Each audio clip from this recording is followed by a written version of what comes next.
Salam aleyküm hormatly vatandaşlar. Şu gün 2024 ýylyň 12-nji dekabr hepdeninden penşenbe günü hoş geldiňiz. Demokratik Opozisiýa platformasynyň kanallarına. Hormatly vatandaşlar, şu günkü temamyzyň ady Siriýadaky wakalar Türkmenistan näme täsir eder? Başar Asad ýykyldy, Siriýa adatlyga çykdy. Indiki ýykyljak diktatorlar Gurbanguly we Serdar Berdimuhammedow. Hormatly vatandaş, şu gün biziň efirimizde hemişelik mihman yine merkezi Koordinasyon Centr'ın yol açtığı, Demokratik Güýçleriň merkezi Koordinasyon Centr'ın yol açtığı Muhammed Dözi gatnaşýar. Salam aleyküm Muhammed ağa. Selamun aleyküm ve aleyküm selam vatandaşlar. Salam Murad ağa. Başlarsanız men işten ýanyňyza geldim. Efir taýýarlandy, wagtym gitdi, ýetişmedim. Hormatly vatandaşlar, siziň bilişiňiz ýaly, şu gün 12-nji dekabr Türkmenistanyň bitaraplyk güni. 1990-njy ýyllar Türkmenistan 12-nji dekabryna hemişelik bitarap statusyna eýe boldy we şonu 29 ýyldan bäri saklanýar, ýani saklyk gelýär. Türkmenistan Merkezi Aziýada Birleşen Milletler Guramasynyň hemişelik bitaraplyk statusyny beren ýeketek ýurdudyr. Ine vatandaşlar, bizim bitaraplarımız ofitsialna bada yönü realna yok. Biz garaşly, Gurbanguly Berdimuhammedowyň maşgalatyna garaşly bütün Türk halky Gurbanguly Berdimuhammedow we Serdar Berdimuhammedow Putina garaşly. Diýmek Türkmenistan Rossiýa garaşly. Türkmenistany Daşky işler ministriniň üstü bilen Raşid Merýedowyň üstü bilen Türkmenistanyň daşky siýasatyny kontrol edýärler. İçki siýasatyna da bolsa, Gurbanguly Berdimuhammedow we Serdar Berdimuhammedow Putin kontrol edip, şeýdip orsiýet Türkmenistany kontrol edip gelýär. Ine bir taraplyk boýunça men sözi Muhammed ağa berýän. Muhammed ağa, söz sizden aýdyryn. Muhammed ağa, sesiňiz gelenok, sesiňiz ýap. Salam vatandaşlar, yine bir gede. Ve de Murad ağa, şu bir taraflık diýende Türkmenistan'dan haçan yüze çıktı. Ve de haçanam orsiýet dargandan soň GKÇP Moskwada bolandan soň Niýazow gaçyp geldi. Hiç şoňa pozisiýasyny belli etmedi. Niýazow şu wagtda Türkmenistan boýunça Türkmenistanyň kompartiýasynyň ýol başçysy. Ol gorkup öýünden çykmany hiç ýaňa çykmady. Şu näilli şoňa pozisiýany görkezjekkä bolup. Eger GKÇP'ni gollasa ertikur birden ola yeňilse näme bolar dep şeýtir gorkup ýatdy. Soňra GKÇP yeňilli, oňa derek Yeltsin'e hukumete gelenden soň oňa ýuwaş bilen demedip başlady. Şoňa çelli Niýazow Türkmenistan ortaýadyň sastawyna bolmaly ýörite saýlaw geçirip 99% halk ses berdi. Türkmenistan SSR'in sastavından çıkmaya, SSR bilen bolmaly referandum geçirdi. Şoňa çellinen bütün agdybirlik jemgyýetiniň özbaşçylygy üçin göreşýän toporluk, intelligensiýanyň garşysyna zor göreş gelýär. Haçanam SSR dargady, Türkmenistan özbaşçylyk bolmakdan başga zat kalmandan soň Niýazow geldi de özbaşçylygy gollap Türkmenistanyň özbaşçylygyny ýylan etdiler. Ondan bir ýöne şonu ýylan etdi de ol hiç wagt içi nemet ýüregi bilen özbaşçylyga ananmaýardy. Ol SSR ýene dikeljek ýany gorkup berdi. Şu wagtlar ondan ýurdun içinde näme etjegin bilen hakda, o Yeltsin aňyrda darganyny ananyp bilen hak, ne eýlek birden eger çenden aşa ortaýadan garşyna gepler berde, ertikur birden SSR dikelde mykbal näme boljak, gorkup geldi. Ta 95-nji ýyla çeldi. Oňdan ahyrda bular näme etdiler? Şu dawalara girmäli, oňdan şol neutralitet meselesini öňokladylar. Oňdan gidip onuň içinde hemme döwletlere padarka zat berip aýtdylar, biz ne olan taraf ne bulan taraf bir neutral boljak diýip. Ol bir bulara beren bayrak da bulara veren bir derecede de ya bular bir zasluğu yok. Nitralını bulur yani. Böyle bariyarlar bir nitral onu da yok bulmadı. Bol yapar padarkasına mallı. Hemme de mallı. Şol için o zaman Türkmenistan nitralını bir korkaklığı. Yani Niyazov'un korkakluğundan gelip çıkyanlar. Birden bana azar veremezsin ortaya etti. O zaman bir dönem Türkiye'nin karşısına gitti, Türkiye'ye azar vermeli yani. Beylekli metti, ona azar vermeli. Şol için bana da attığı mesele, ben eden ettiğimi edeyim Türkmenistan'la değil. Dine şol için, o nitral meselen aldı. Nitral ne diyen de teadır ki dünyada manası yok. O ne ahillikte nitral ne oluyor? Mesela şun kun, vatandaşla seyredin, Suriye'de Suriyen devleti 349 gedek öz halkının karşısında Himiski aruzcuya hayırlanıptır. Şu 34'ü dünya tarafından ofisyalını kabul edildi, dakaza edildi. Kalanam aydılıya yöne dakazat edilmedik. Öz halkının karşısında şey deney. De ne ilmen şuna karşı bir taraf diva edecekler. Sen bir yurdun içinden halkı kırıp otuyorlar. 500 bin öz halkın bambi dedi otuyor. Türmelerini öyle gördü. Bütün dünya şunu gözüyle gördüler. Ne indi cinayet ettir. Şunu hem de devlet edebiliyor.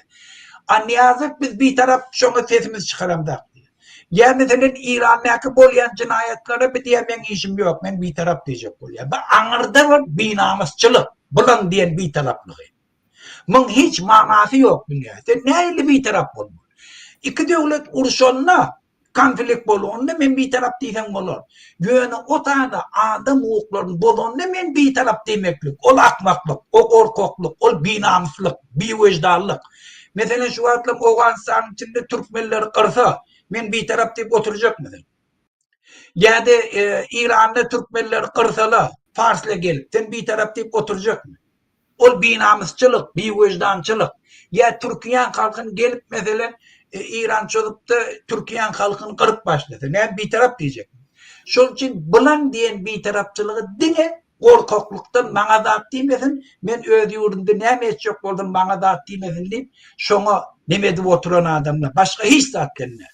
Bir ne bunlara verilen bir eden zasluğu için verilen derece hiç adamda pul verip satın almak gerek. Ben nitralıysan kim diyor? Sen hükmen bir tarafa dur diyen de atıyor hiç.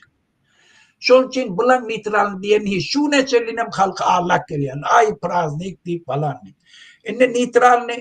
Nitralitet günlük 375 adamı 275 370 türmeden boşaltıyor.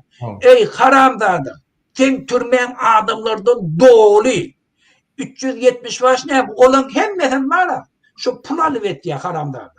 Pul vermesele hiç kimi şuna salmayalım ispiyseler. Biz şu pul vermedikleri için şunu 375 etti ya. Pul veren ortada 5 pulum çıkarlardı. Bu haramdadalar adamlar tutup pul kazanıyorlar şunu. Türmeye alıp şolun kazanınca pulunu şolun elinden alıyor. Şunun yana haramdadalar şöyle. Şunun için nitralını demek bile hiç manası yok. Dine korkakluk pozisyondan, binamusçılık pozisyondan nitralını. Başka da adı şunlar nitralını. Türkmenistan'ı hiç behfidem yok.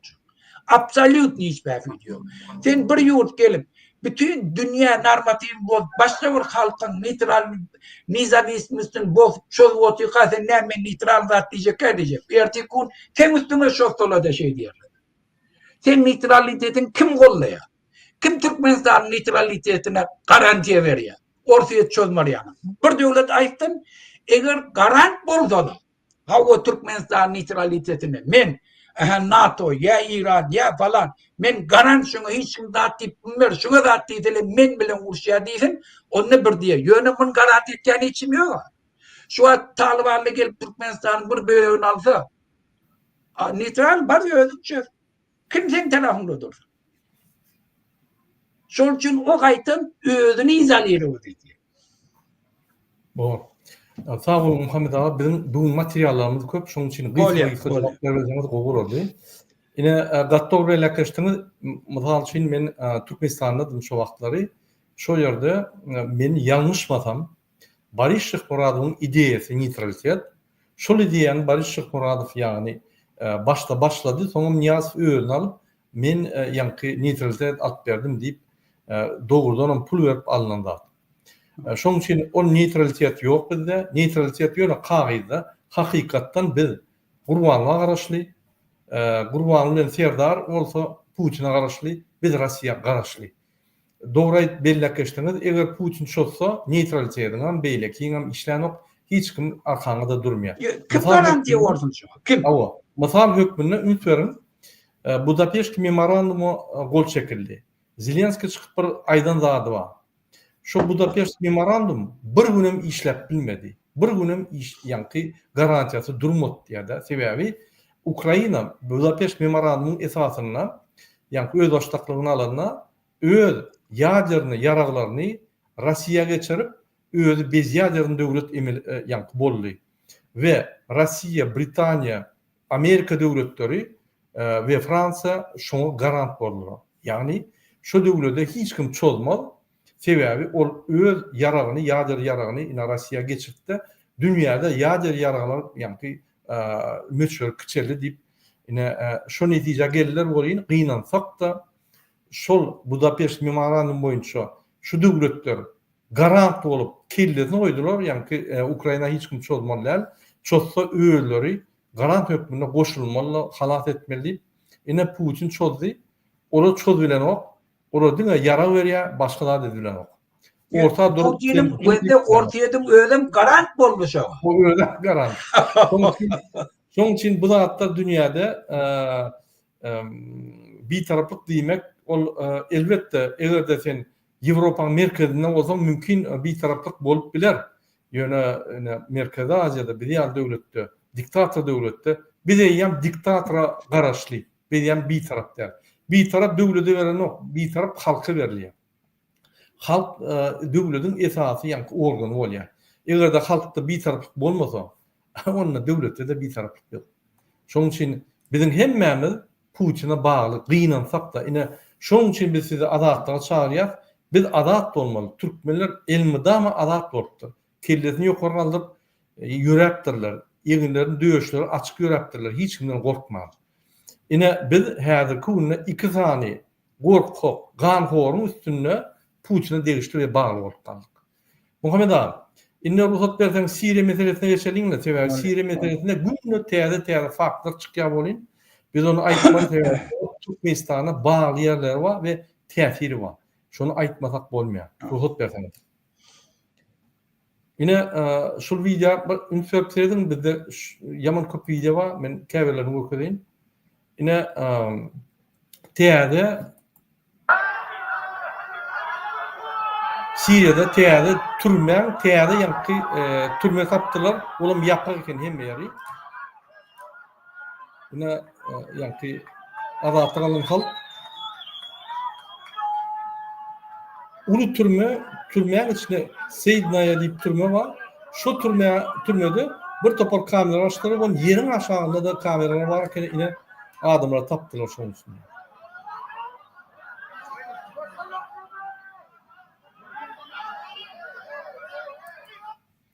Şunu Türkmenistan bilen görüşdüm. Türkmenler diýär, "Murada biziň hem ýagdaýlarymyz Siriýanyň türmedäki oturumynyň ýagdaýlary ýaly, şol ýaly agyr diýär. Şonu hem aýdyp geçiň" diýip ýanky haýyş etdiler. Türkmenistandaky ýanky biziň watandaşlarymyz.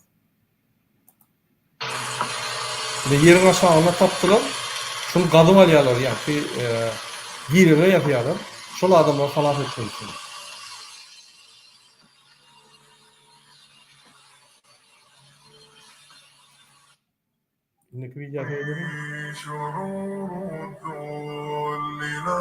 Yine şu türme Uğudun Depe ýaly Türkmenistanly Seydnaýa diýär, şu türmeň adyna. Yine aşağıda görnýärdir dolu möçberde. Yine şu türme Uğudun Depe ýaly bir belli bir türme. Şu ýerde adamlar öldürýärler, ondan preslýärler. Ýa-da onan görür. Şu ýaly adamlar içinde ýanky azatlykdan mahrum bolup inni ölürnip boyun alıp şöyle oturan adamlar çıkarıp başladılar şol ortaýa.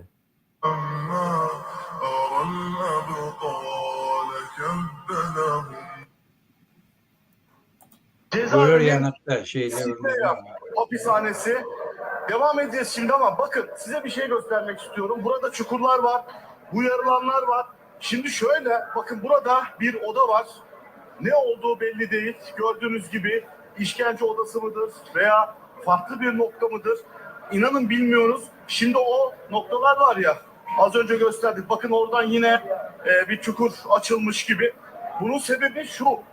Şimdi burası aslında katlı katlı hapishane ama yerin altında da yine hapishanelerin olduğu belirtiliyor. İşte o nedenle de evet, işkence yerlerin burası. Bakın gördüğünüz gibi cezaevinde tutuklular işte bunun içerisine konuluyordu. Adeta, çok affedersiniz, bir hayvan muamelesi. Gördüğünüz gibi zaten burası bir cezaevi. Cezaevinin içinde de ayrı bir işkence merkezi. Bakın duvar boyunca, boylu boyunca, yani insan burada ne yapabilir? Sadece nefes alabilir. Alabilirse. Devam edelim şöyle. Devam edelim. Bir taraftan da bizi burada... Evet. Şöyle devam ediyoruz. Tarihi anlara tanıklık ediyoruz gerçekten. A Haber ekibi olarak şu an itibarıyla, dedim ya, binlerce, belki de on binlerce kişi buraya akın ediyor. İşte buralar. Devam ediyoruz. Burada farklı bir bölümler var ama dedik ya, yani burası Esad'ın bir işkence merkeziydi. Ölüm merkeziydi. Sidneya cezaevindeyiz şu anda. A Haber ekibi olarak. Evet. Bulunduğumuz bu noktalarda yine farklı farklı odalar var. Gördüğünüz gibi. Tek kişi ne yapıyorlar? Buralara bağlanan kalır. Bakın. Buraya bir kişi bağlanıp kalırmış. O şekilde söylüyorlar bize. Dedik ya, yani gerçekten akla hayale gelmeyecek işkence yöntemleri. Şimdi dışarıda sesi geliyordur. Sesi geliyordur. İş makineleri da çalışıyor.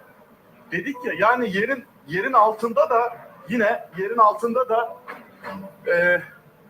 işkence merkezlerinin, yani hapishanenin bakın sesler geliyormuş şu anda hala daha. Çünkü tutukluların, bu mahkumların nerede tutulduğu bilinmiyor şu anda daha. Bakın buradan şimdi farklı bir yere geçeceğiz. Gerçekten bir taraftan da içimizi acıtan görüntüler. Bakar mısınız? Burada adeta bir operasyon var. İşte kazılmış. Dedik ya, yani yerin neredeyse 3 kat altında yine bu şekilde işkence merkezinin olduğu söyleniyor. Bakın orada iş makinesi çalışıyor. Başında onlarca kişi var gördüğünüz gibi. Belki de oradan yeni mahkumlar çıkacak.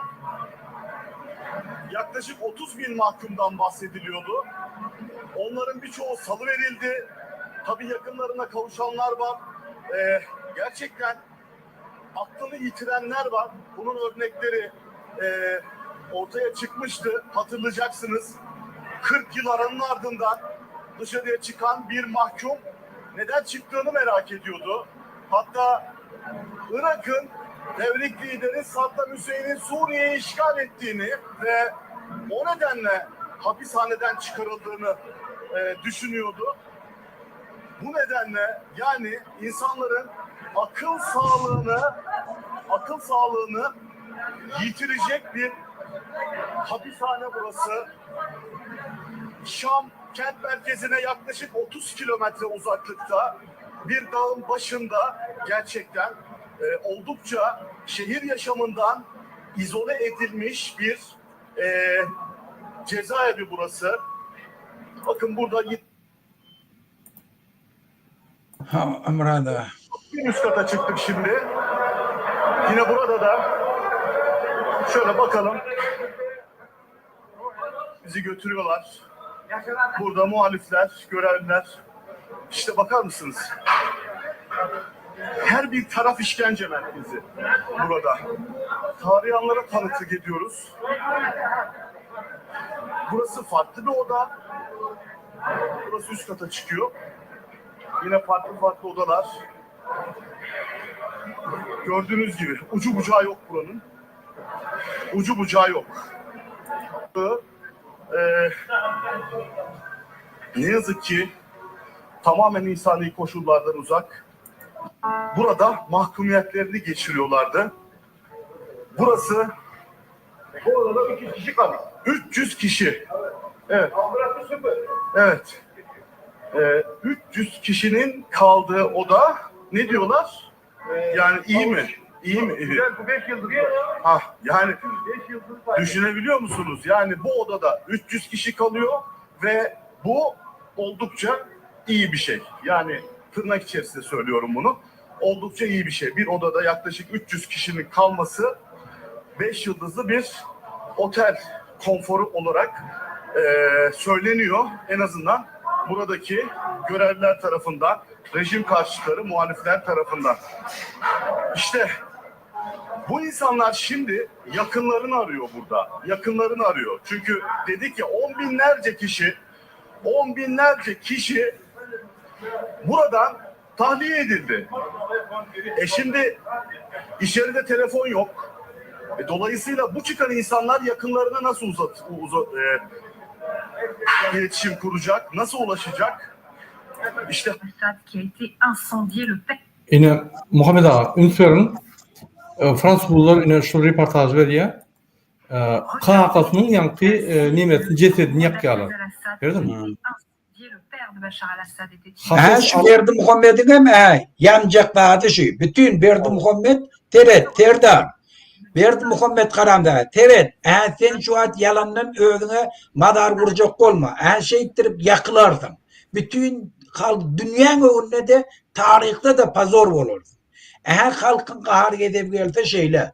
Sen yatan madarına yakıyorlar. Eğer şunu etmeyecek olsan bizim geçmede olamaz. Şu attan gidin hükümetten.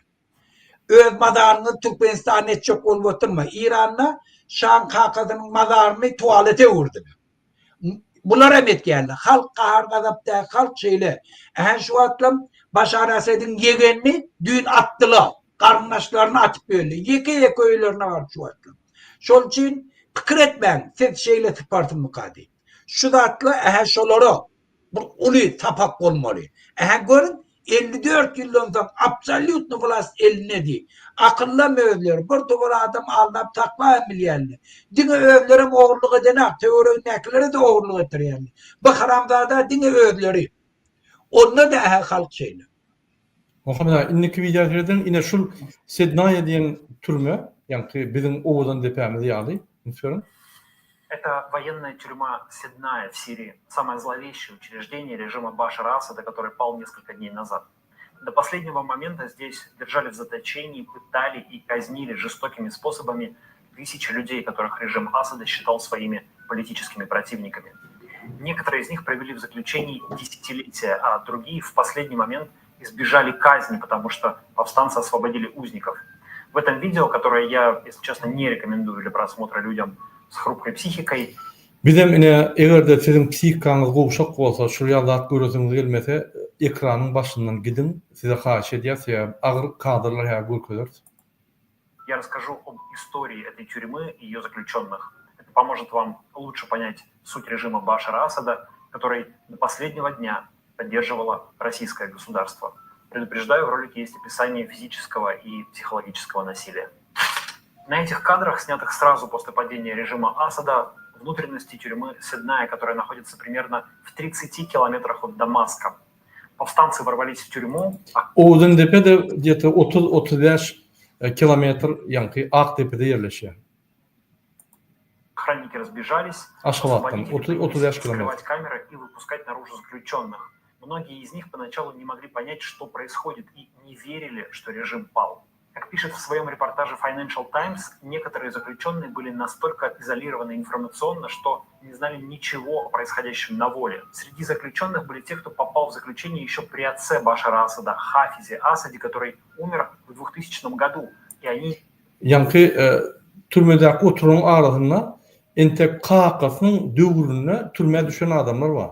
Kakas'ı 2000 yılda çalışımını, yani oğlu geldi yöne onun öňem oturan adamlar bar eken türmede. Şolar şu ýagdaýyň ütkäninen habarlary ýok eken. Izolasiýa 100% izolasiýada bolýar. Не знали о его смерти и думали, что он до сих пор руководит страной. Эти заключенные приняли повстанцев за иракских солдат. Они решили, что Ирак, которым до сих пор руководит Саддам Хусейн, напал на Сирию. И если это так, таких людей должны были держать в изоляции от других заключенных, раз они были полностью лишены информации о происходящем в мире. На этом фото вы видите, как один из освободителей ломает двери тюрьмы с помощью кувалды. В других случаях, чтобы открыть замки, в них стреляли из оружия. Давайте взглянем на фотографию Сиднея со спутника. Эти снимки публикует The Wall Street Journal. У тюрьмы два корпуса, так называемый белый и основной, красный. Это вот это здание с 3 крыльями. Сначала повстанцы освободили белый корпус, потом смогли проникнуть в красный. В части помещений тюрьмы был выключен свет и не работала вентиляция, так что люди задыхались в камерах в полной темноте. Среди освобожденных оказались женщины и дети. Последние родились в тюрьме и прожили в ужасных условиях всю свою жизнь. Многие из них, как предполагают правозащитники, родились после iзнасилования охранниками женщин-заключенных. Эти мальчики... Ine ayal maşalan türmelerine çağlar doğup şu türmede doğup bütün ömrünü türmede yaşayan çağlar var. Şu yerde şu ayal gıyları yani türmeden saklayan adamlar zorlaptırlar ve şolardan bolun çağlar türmede doğulunun meğer türmedeki.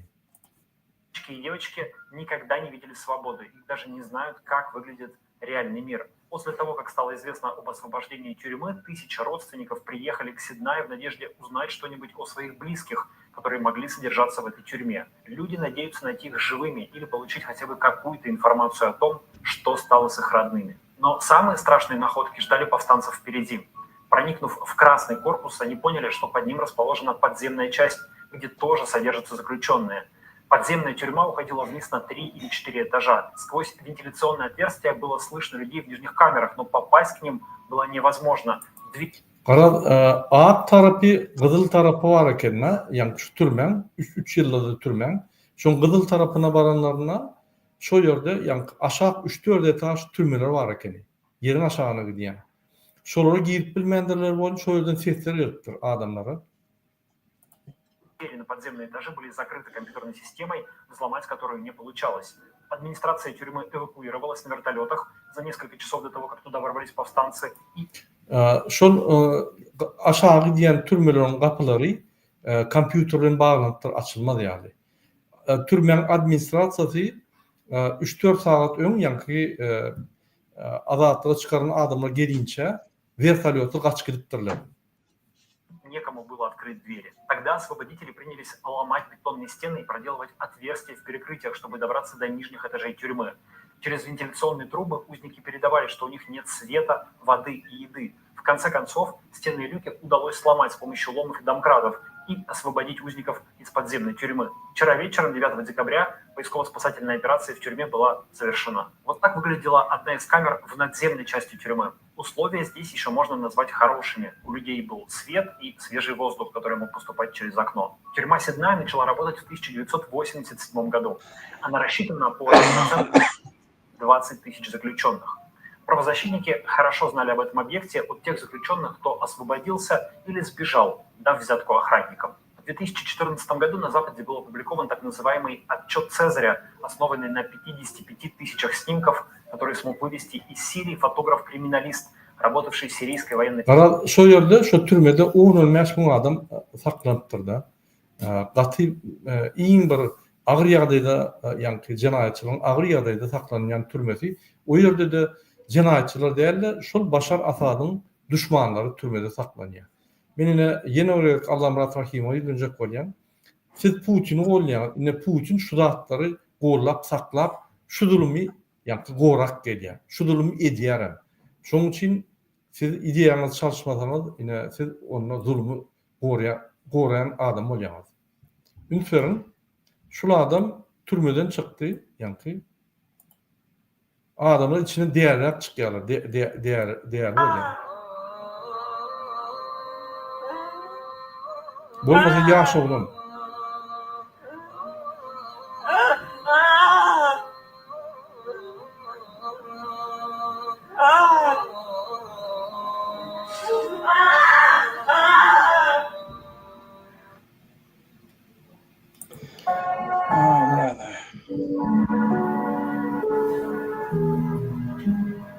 Yine şu adam 1984 yılda basılıp yıldan köprek yani türmede oturdu.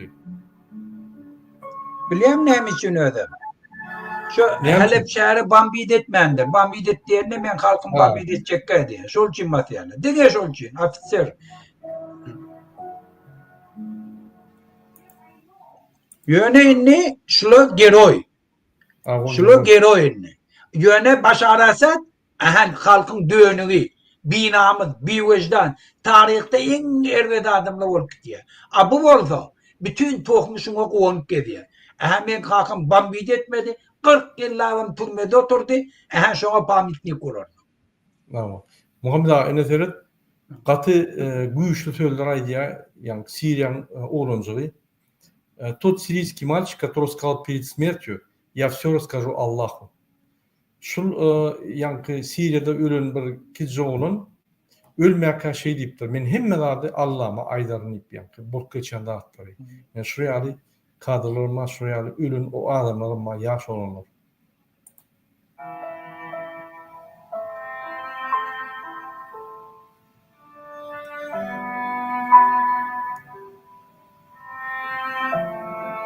Yine yerin aşağından çıkan adam Müslüman.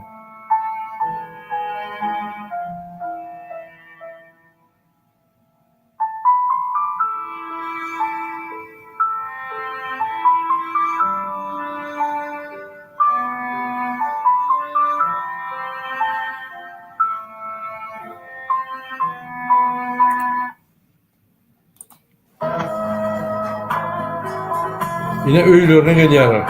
Türmeden çıkanlar.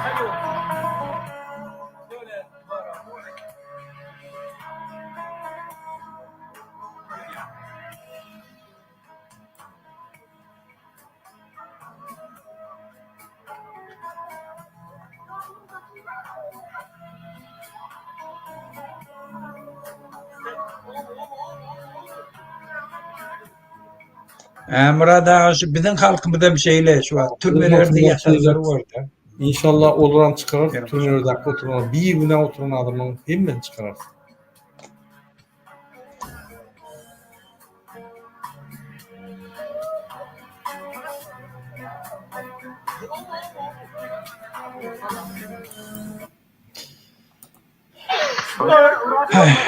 Öýlerine gelýärler, ýani ýaşan yerlerine gelýärler.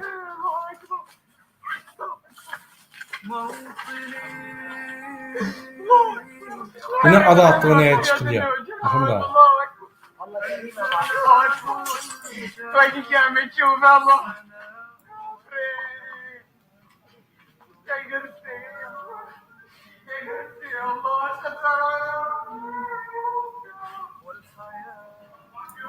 Jay ýanky ýykylsa da, adatda da, jay gurmakla hiç esas adatda çykmaz. Yine Muhammed Ağa ýanky Murat Ağa şular bir näçe bize berýän sapagy var da, şu sapalyklary almaly esatyda.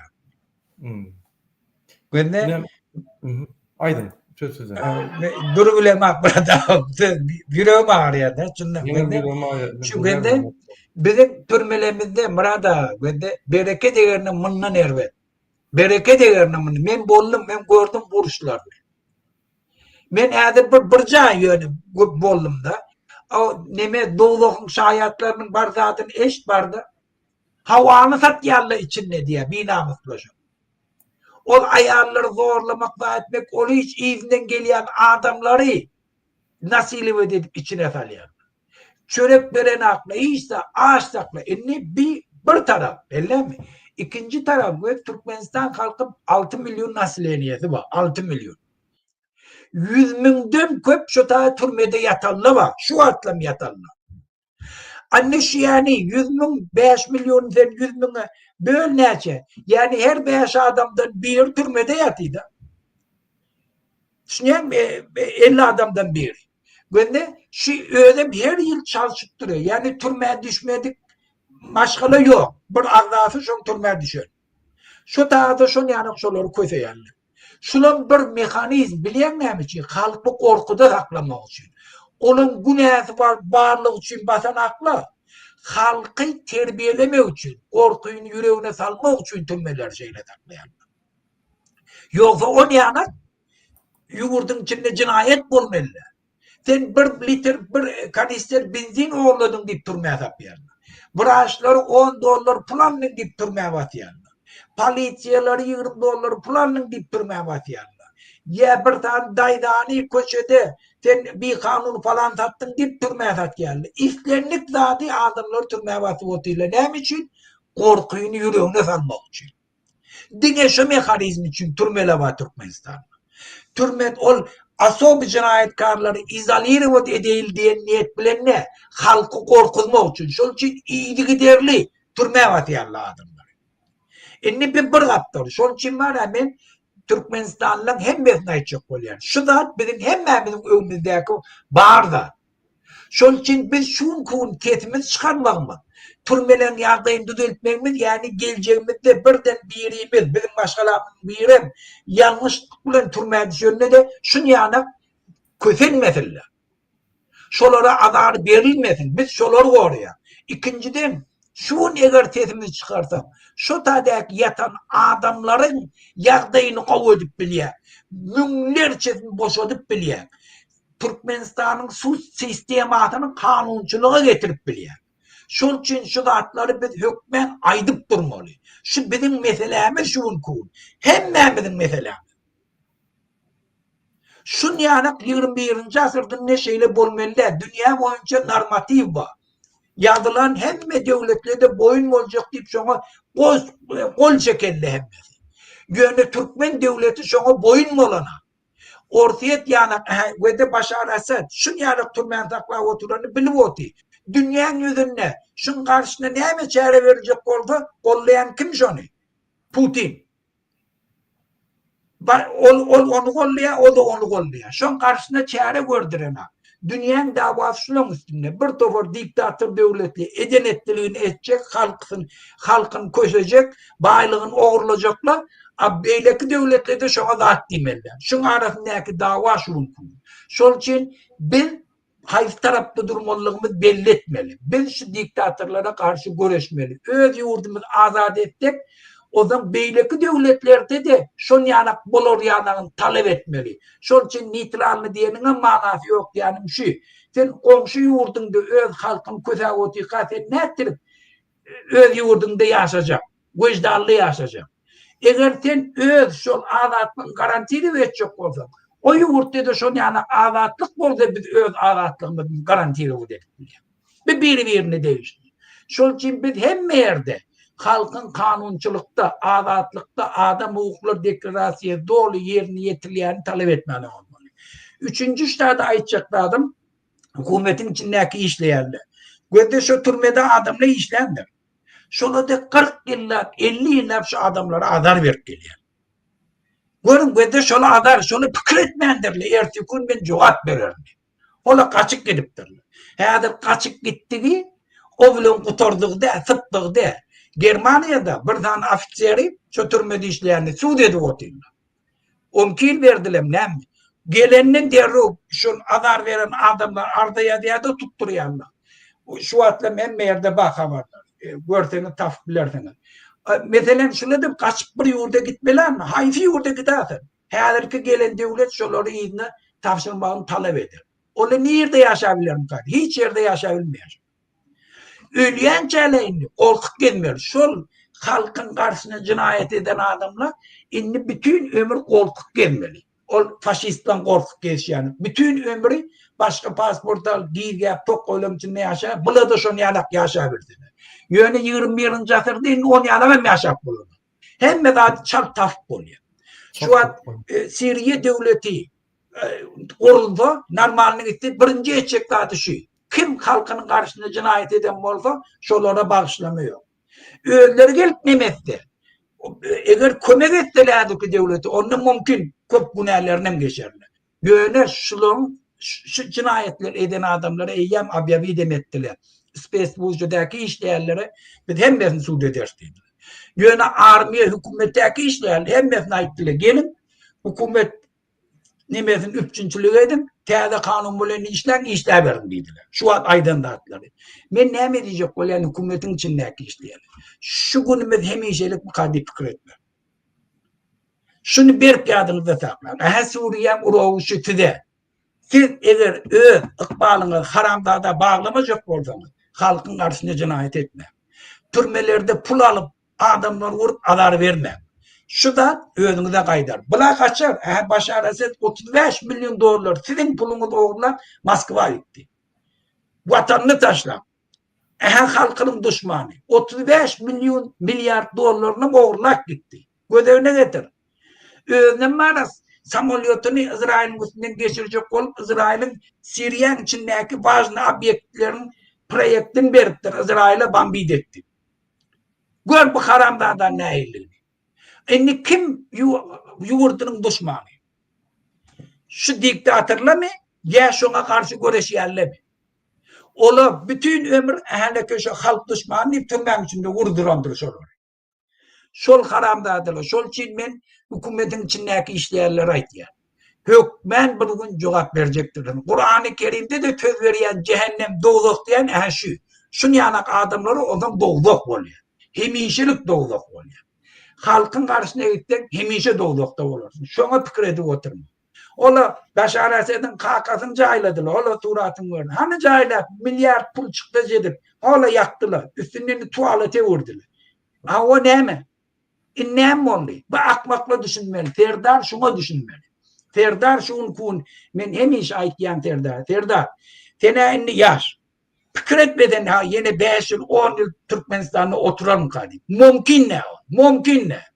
Bunu çalgık bilen ama yer. Bunu hiç diyelim yok. Dünyanın hem adam ütködi. Her şeyle bir çal tembedat ütköye o yetişip olanak ilerler.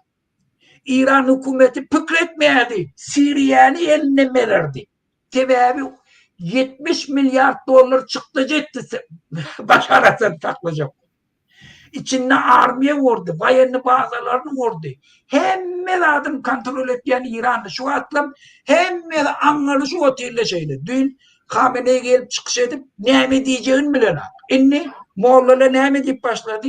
İnni İmam-ı Zaman 7 aydan gelmeli. Haçanam Suriye yıkıldı. 7 aydan sonra Yemen'e İmam Zaman geliyor. İmam Zaman gelenine karşı şu bütün dünyada adalet deyip adamlar şöyle buymayacak oluyor. Ve de hiç ananıp bilen akla Suriye'nin yıkılanmıyor. Sebebi hiç kellesinde yok. Her konuda yıkıldı. Şol için Ferdar fikir edip oturmasın. Yıkılmarım kaldı. Mın yanım adar verin. Yani ki Türkiye'de 1 milyon Türkmenistan'ın kol otika öz çağlarını görüp bilen ha. Közenip böyle fikir etme anırda oturalım kaldı. Eğer Türkmen oğlanla Suriye'de. Suriye'de hala. Şolan hemmedi yani ki para kaçırıklı harekete yol vermediği için o zaman şu tak koşuluşuyor. Hadır o tadı öğrenirler hemmedadi. Tecrübe de kazanırlar. Hadır gelip kelleğinem keder. Şol için şunu bilirsin. O zaman yeni men bir daha da içecek oluyor. Dindarlara şunu mahabatla yandırayan dindarlara Türkmenistan'a kayıtacak oluyor. Hala gözümüzün önüne türme. Görüyor musun sizin öven adamlarınız? Şu Başar Esed'in öven dindarlı var. Mescidin imamları var. Yurdun imamı olup duran adam var şunu mahabatlandırıp verirler. Onun için gelin halka cevap verin. Ha o şun cinayetin haramdadılar görmediniz mi? Ne illeti dindar olup geldiniz? Akbalını kime bağladılar? Bir haramdadı adama bağladılar. Eğer sen çından Hudaya inanan olsun, etikatlı, imanlı olsun, sen hemişe hakikat aytmalı. Şuları görmeyen kişi olmalı. Haçanın barıp haramdadılar gel gözünüz bilen görün deyip korkedenle o zaman hava inni doğru eten demek gerek ki yıkılanlar. Şu günden imanlı adamla aydıp başlamalı. Şu günden dindarla Hudaya hakiki imanı var adamla hakikat aytmalı. Şu hakikat 1 milyon Türkmenistan'la közönüp göreni. Bizim bay devletimizde halkımız bir baklaşka yağa dar bulup oturan hakikat. Bizim yurdumuzda Türkmenistan'ın türmelerine horluktan ölüyenler, şöyle baktıklarından tavsiyen aklı yak yerler, şu hakikat. Türkmen politsiyasi Türkmenlere azar berýän hakykat, viziyatka alýan hakykat, braşlan viziyat alýan hakykat, adamlar da imäge zatlar ýoklugy hakykat. Şu zatlar bilipdi. Bir dindar aýtmasa ol binamyz biwejdan dindar däl. Siriýeden şonu öwrentildi. Bulan hemmesi wagtlaýynça zatlar. Ruhnamany ya o haramlardan yadan kitaplar mescitlerde okutturmak. Şol için şu zatla bizim tecrübe. Hemen almalı. Ben işte da yine Murada ruhsat verdim burada edeceğim. Azatlık radiyeti indi dünyanın hem radiyaları, televizyonları Türkiye'deki türmen yardaylarını görkezdiler. Yönüşlü şu neçelin görkeden aklaşıyor. Bileyim ne için? Bula tatkın Berdi Muhammed'in interesini kollayan. Şolan prikazı boyunca, şolan berdiyen materyallerini veriyen. Türkmenistan'da türme meselesi birinci oşurttudur o. Birinci oşurttu şu an dünya ünfilen çözmeli Türkmenistan'ın türmelerinin yaptığı. Şuna delegasyon uğratmalı. Şu an şuna bilyer şunu. Bilmeyen de. Bilmem şunu. Şu zatları görkezmeyenle öz halkının karşısında şöyle cinayet etti. Azatlık radiyatının jurnalistleri. Şu zatları şu neçenin görkeden haklı. Onu birinci görkezmeli. Bizim halkımızın, yurdumuzun içinde aktual temalan biri. Bizim aktivistlerimizi vurup zorlap genci otuyla. Şu Berdi Muhammed'e uluklarını gözlerimle görüp durur yanak etmeli şunu. Eşitip gülfünle ho, şolara zat değilmenle, farkada zat değilmenle, Allah'ın adı zat değilmenle falanı, bizim akidin o zat değilmenle, şöyle kemiğine zat değilmenle, elle girmek boluna, türmen düşen adamlar vurmenle, sudiyale bilsin. Adaletli sud etmeli. Hem zatların normativlerini gözevle tutmalı. Özünü kollap bilir yani advokat tutturmalı.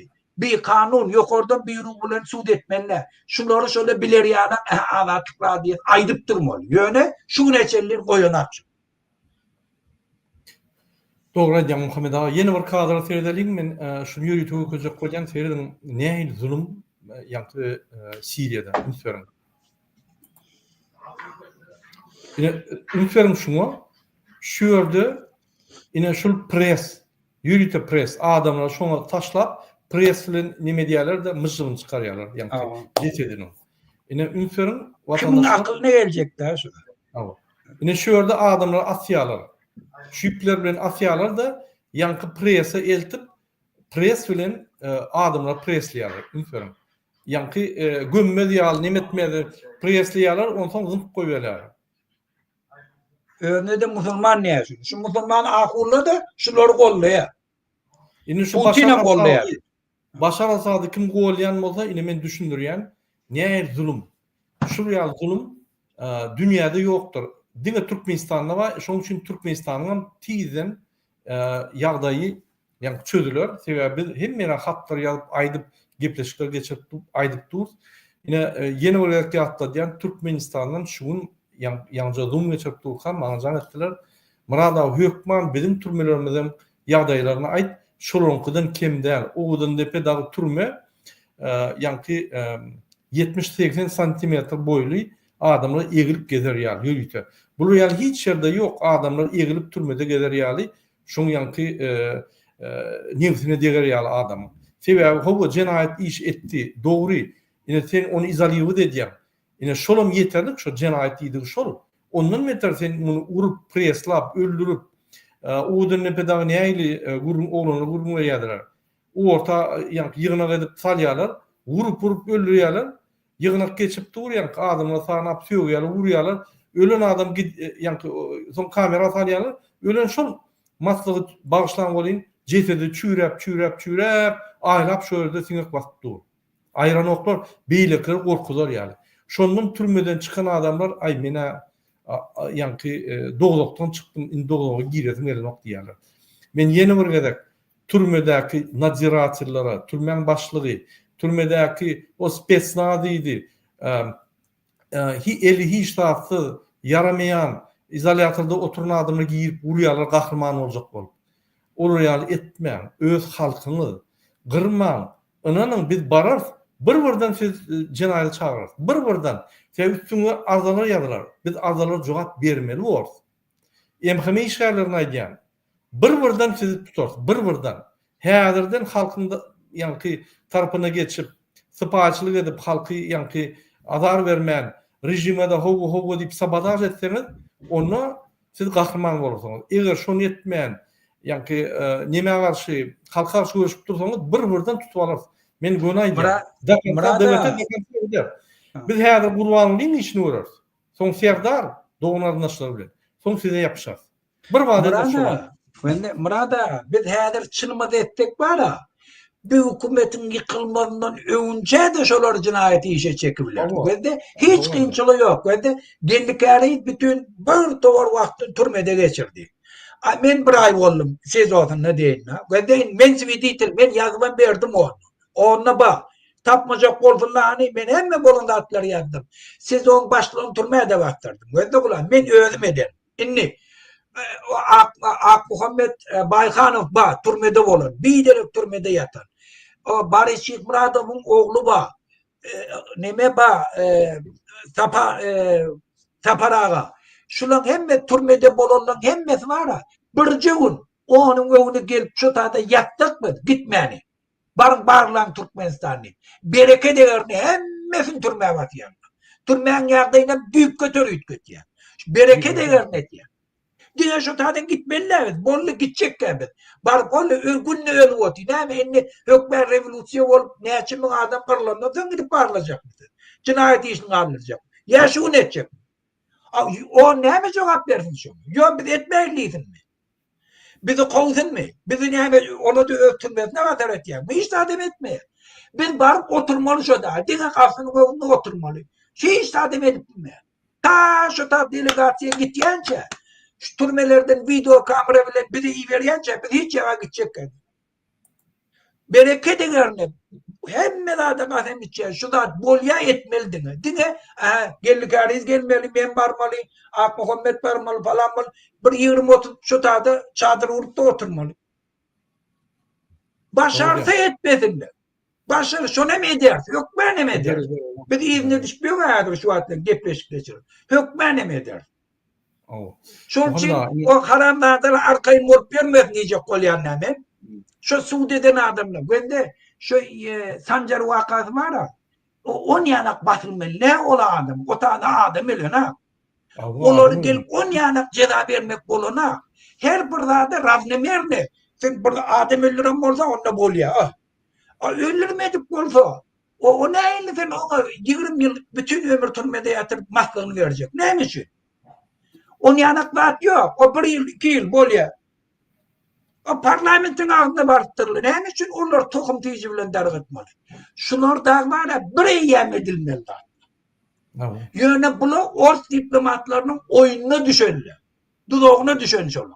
Ors diplomatlar bunlar koşuyor işte ay eğitim çıkarar, eydert, beydert deyip bunlar it oynayan yani oynak giden. Barış Muradov.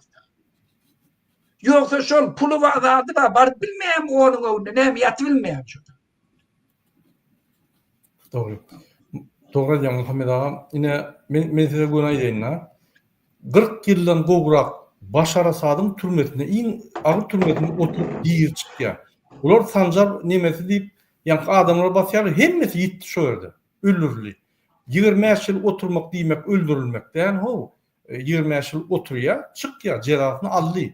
Näme Türkmenistan'da bir ceza kesilse, şu türmeye geçtim, o yerde eyyem senin cezana seyden oklar. İstese öldür ya, istese seni kıyını ya, istese seni şu yerde yankı zorlu ya. Neye istese ediyor, oraya bolmaz o zaten. Şunun için türmedeki işleyen adamlar yüllönyen, türmenin başlığı, ormasarları, naziratları yüllönyen, ananın sizin üstünüzden arda var yanılar. Biz hükman suratta şoru cevap vermeli var. Ugalın işler açılmalı. Hemme eden adamı sledovatorlar yani türkçüler gidip adam bir-birden dernek cinayet işini sizin kompensasiya da töledirler. Kompensasiya hemme türmede yatarlar. Kompensasiya özümüz bilýäňiz näçe yani ünsörler özümüz bilýäňiz. Şoň üçin şu wagtdan köşeşiň öz halkyňyzy gyrma. Bir tane diktator diýip, bir tane näme diýip baryan yani adamyň ýyzynyň baryan aýarlar, maşgalar zorlama. Ya da yani intim nimetini edip onu eğer bilen duşturmak ol iň uly bir türkmen üçin iň bir ayıp bir jenayet. Intek jogap berediň şu zatlara. Ine şöyle bir nimämiz мистер дип bir soru var. Почему вы не обсуждаете о том, как избавиться от этой проклятой диктатуры? Эти вопросы мы обсуждаем в закрытых зумах, в закрытых чатах. Мы обсуждаем постоянно. Мы не можем все рассказывать, потому что МХМ за нами наблюдает, и они против нас борются. Мы не можем открыто весь план рассказывать. Сегодня демократическая оппозиция готовится к заключительному протесту в Туркменистане. Скоро мы объявим эту дату, и мы будем работать над ней и на медиаканалах, и за медиаканалами. По всем направлениям мы будем работать. Мы должны завершить с этой диктатурой, и мы должны сменить власть, построить демократическое общество, построить демократическую страну. Хватит уже, мы натерпелись. Muhammed ağa, inni ruhsat bersen, innik materiallara geçelim. Bir minut. İnnik materiallara geçelim. Yürüte materyal yığınladım. Bir minut.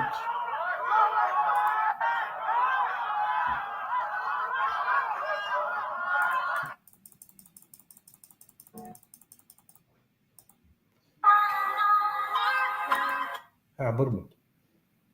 Yine yürüte materyal yığınladım. Hormatly vatandaşlar, şunu da bir tereddüt geçelim. Şunu обсуждениесini biz Muhammed ağa bilen edelim. Yine teredim şu materyal beni korkuyayım size. Yine Suriye'de koşulan bir esas gücü Türkmenler, Türkmenler değil yani. Türkmenler deyip yani bütün dünyada ediliyor. Şu Türkmenler yürütülüşlerin koşunlar var şöyle. Yine hatta mass medyada yazılıyor Türkmen boy защитования в Сирии. Глава Меджлиса сирийских туркменов. Из-за атак сил режима Башара Асада в районе Туркмендагы не осталось мирных жителей. Еще orada материалlar var. Анкарада, с самого начала конфликта в Сирии этнические туркмены, проживающие в северной провинции Хомс, ведут борьбу за существование в условиях непрекращающихся атак сил режима Башара Асада. Глава Меджлиса сирийских туркменов Эмир Бозоглон, выступая на форуме в Анкаре, сообщил, что туркмены с самого начала конфликта оказывали поддержку сирийской оппозиции. Suriye'de Türkmen koşunları var. Yani Türkmen rayonlar var, şu Türkmen koşunları var. Şoların görüşüp şu adatlığa ulu koşun koştular. Men şunu aytacak oldum da. Yine öňüne mer görüşüp gelýärler. Innik materialy görsem yine Туркоманы Сирии готовы поддержать арабов в битве против курдов. Эгер де biz seyretsek, туркмены с XI века живут в районе, тянущемся от севера Сирии, через север Ирака до севера Ирана. В Сирии они в основном сосредоточены к северу от Латаки, вблизи турецкой границы, а также в городах Алеппо, Идлис, Хомс, Тартус и в районе Дамаска. Şu şehirlerde Türkmenler yaşıyor. 11. asırda şöyle barıp, şöyle kalan Türkmenler var. Şeýärdir şolar Türkmen diline açık Arap sözlerini oşup hem Türkmençe urlaýarlar. Şol Türkmenlerin arasyna Lewapdan, Çerjewden, Saýatdan, Garabek, Halaç, Kerki taraplardan oğlanlar barıp şolar bilen görüşýärler. Biz onu häzir bilip galyp, mene bilemokdum şu zatlaryň badyny. Häzir bilip galyp ya içinde kim görüşýänleri analiz edip başladyk. Şu Türkmenler marken Türkmenistan'da Türkmenler bar Siriýanyň adatlaryny. Men bilýän, menem bilýän. Indi şol ýaly ine beýerde eger ensiklopediýany seyretsek, сирийский туркмен дип aýdýar. Правление туркменов на землях современной Сирии. Öň türkmenler dolandypdylar şonu. Ine şunky günü положение сирийских туркмен сегодня. В настоящее время сирийские туркмены проживают преимущественно в провинциях Патамия и провинции Алеппо. С начала гражданской войны в Сирии их представитель воюет против центрального правительства в Дамаске. Demek Türkmenler öňünde 11. asyrdan bäri we görüşüp gelýärler. Ine şu Türkmenler bizden ütköşkeri ýok. Bizim ganymyzdan, ýa-ni doğun gardaşlarymyzdan, bizim ata-babalarymyzdan gelen Türkmenler şolar. Türkmenistan öz başçak bolandan soň Medine Institutda zada student geldi aňyrdan. Türkmenleri. Awa. Ine men näçip şu zatlary size görün verdim. Ünsörün, hormatly vatandaşlar. Triyeki, ganhor, keyip edip gitara çalıp, belsepi sürüp, rally edip gören adam, haja var kelip, man hacı dinliydi, odan moğollar çağırıp, icretini kakatın oyman söýmen, inni man hacı diýmen diýdi. Inni şu Türkmenler Siriýada goşun bolup, ýanky adat kazananan soň, ýeňen soň, gorkup şolardan gorkup ünsörün. Inni meçide barıp sadaka berip Göktepe'de. Inni hem yerde bana hajar kadar diýin. Men ýaşullar, ýylyň ýaşulsy, ýaşullar bilen duşup, ýanky şo ýerdäki Siriýada Türkmenler gökejek bolýar. Men halkym bilen, men Başar Asad ýaly, men halkym gowurýar, men ýaşulsy, men hajysy diýip ýanky öz keşbini çalşak bolýar da. Şoňa ýaly gorkup haramzada, başlaň şuýda. Şol ýaly gorkak adam inni hacı boldy. Ýa Siriýada Türkmenlerden gorkup hacı bolýar. Ünsörün. Men näme düşünýän? Biz habar alypdyrys Gurbanyň ýagdaýyndan. Gorkup nire giýjegini bilenok. Näme etjegini bilenok. Rossiýada aýdypdyr Raşid Meredowyň üstünen näme etseň özüňiz edin, özüňizi goran bizi sallat ýok diýipdir. Indi bul Siriýada Türkmenlerge Türkmenistanyna Türkmen halkyna adata kömek edämedin, ondaşynyň opozisiýa bile gelip edämedin diýip bu hacı bolup ýör. Ünsörün. Şu bir sura bilýän diýip soran ýarnaklar bir görün şol sura aýdýam ýa içinden söýgüni gotymy, meçide baranlar. Şonu bilin. Namaz edýämi, namaz näme edirýän bilýänler şol adam. Ýöne triýek näme çekmeli bolsa size ýanky professor ýaly hemme zat düşünür. Şol ýaly ganhor, şol ýaly öz halkyna garşy watan döňügi Putina satylan it. Onun oğlanma, olan bir itin biri. Mana da şu hacı meselesinde bir kırat bellecek bolýar. Birinciden haja gitjek bolsaň, sen öz pulun bilen gitmeli. Haram pul bilen gitmeli. Ol birinci şert şu. Bergen bolmaly, halkın pulunu oğurlan bolmaly, öz pulun bilen. Bir döwletin pulu bilen. İkinciden hacı diýilende o öz gidilýän wagty var. Gurbanlyk wagtynda. Sen barýan näçe etmeli zatlary var. Gurbanlyk öldürýän baýatýan odan sen hacı bolýar. Ol hacı diýilýände derecede ol puly bergisi ýok adama ol parda sen ömrüňde eger bir gedek şu da barıp gelmeli. Eger şu ýanka zatlyk şertlen boldy. Şol üçin ol derecede adaňa ýöne barıp gelýär. İslenlik musulman gidip ýanky faraýyzyny ýerine ýetip bilýär. Ýöne ýanky gurbanlyk döwründen öňçe gidilse ona hacı umre diýerler. Ol hacı bolmaýar. O Mekke'den islendik turistik Mekke'den o hacı bolmaýar. Ol hacı umre diýilýär. Şol üçin birinciden bana hacı diýmek haram. Sebäbi bütün halkın pul bilen gidýär. Ol kazanan pul ýok. Şol üçin öz halkyn kösep beren, ömründe namaz okamadyk. Hacı Ömer'e ýöne şeýle turistlik aňyk giden adam hajamdy. Şol üçin şu zatlar halk bilsin. Bak Muhammed ağa häzir Mekke'ye gidip hacı bolmak moda boldy Türkmenistanda. Modanın modanın açıklam Gurbanyň bilen serdar. Öň prezident bolmaka şöyle giden o. Prezident boldy boýun şöyle bir näçe ýerlik bar hacı bolup geldi. Gelmem triýe vurup namaz okumak hiç adam ýanky surada bilen o. Oğlu bak geldi, oğlan triýek basıp ýör. Indi gelin men süjet dowam edeyinä.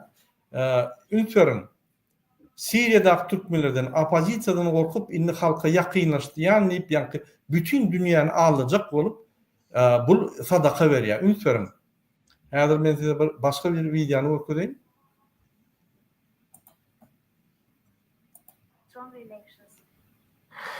Şu gün Ahal welaýatynyň Göktepe meçidinde Hacı Arkadamyň mukaddes Käbä ziyaret Eşdiňizmi Hacı Arkadam?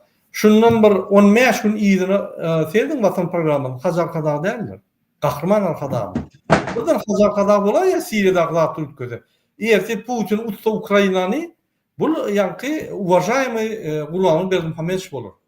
Eğer Erdogan utsa onda bu ýanky il ýaşulsy bolar. Şol ýaly günne baýdagyny çalyşyp ýören baýdakçy, durnuksyz, bisogot, narkoman, Gurbany Berdimuhammedow ho. etme münasibetli sadaka verili.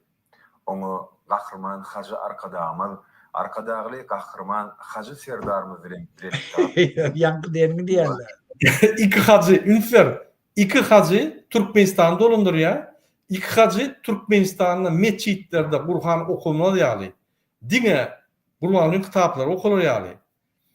Musulmanları bir-birden öýüne Kur'an tapsa basyp gidip türmelerde ýürüte dini oturan dinçiler var. O nereden hacı bolýan? Kimin hacısı bolýan?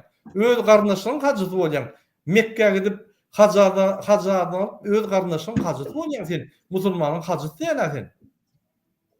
Ya bir meçhide barıp bir nime orada durup gördüňmi ýa-da namaz okak gördüňmi meçhide barıp özüň. Ýöne işe gidende bir meçhide iň ýakyn meçhide turup şöyle namaz okap onuň işe gider ýaly. Hiç gördüňmi ömrüňde? Hemen gör. Kimin hacısı bolar? İksem hacı. Maskaraçylyk. Türkmen iline asırlar aşıp gelen yaşlı desularım, maşgala kımmatlıklarının häzirki döwrüň ruhuny kıwap derizde dowam etdirilýäniginiň aýdyň beýanlary.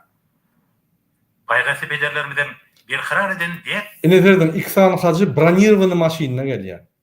Sen hacı bolýan bolsaň, milli lider bolýan bolsaň, sana ýa bagşlap bar ýallaklar aýdym aýdýan bolsa, näme okýan sen? Bronirowany maşina gerek, ýürek gel. desurlaryna eýrip, agly birlikde sadaka bermegin dünýä nusgalyk ýaşy desurdygyny we halkymyzyň islam dünýäsiniň mukaddesliklerini aýratyn gadyr goýýanyny aňladýar. Sadaka vermekle kadir koymak. Şu sözleri eşten men bara ýa-ni türkmen bolosum elen nokta şoň bir maslahatçylyk aýdýan. Yok, ola Türkmenler. Eşit bolan o. Bu amlederden mukaddes diýip desurlaryny geçi derecede bir jaý etmek, ulary ýa-da döwrüň ruhuny Haýsy mukaddes diýip desuru berja et. Türkmen iýili, görgüli, öz öýlerini, öz watanyny terk edip gitmeli boldy. Maşgalasından aýra düşüp diýdi. Maşgalalardan aýryşyp, ýa-ni maşgalalary pytratdy. Haýsy mukaddes diýip desuru gorap bilişil. Türmele doli, açlığından ölüp berdi. Şu ýerde de ünsörün hacı däl. Hacı ýa-ni adyny ogurlan iksan ataly ol, öýler var ýa, ýa-ni musulmanyň arasynda däl, öýler var ýa. Hacılar hem gördük. Daş döwrü adamlar bunu uguşap, nime edip hacılar taklak gelýär. Bular bolsa şol prezident hacı lakamly prezidentler. Şunun özüne prezident diýerler, erki alim diýerler, ýene bir zat diýerler. Bir gün özüne perişte de diýerler. O niýasyn diýişýärli. Öňüzde men var. Men arkamda diňe Allah var, başga adam ýokdur. Men perişte diýdigi de, ýa-ni men size peýgamber diýdigi de. Şey dip ýa-ni öz işgärlerine diýär.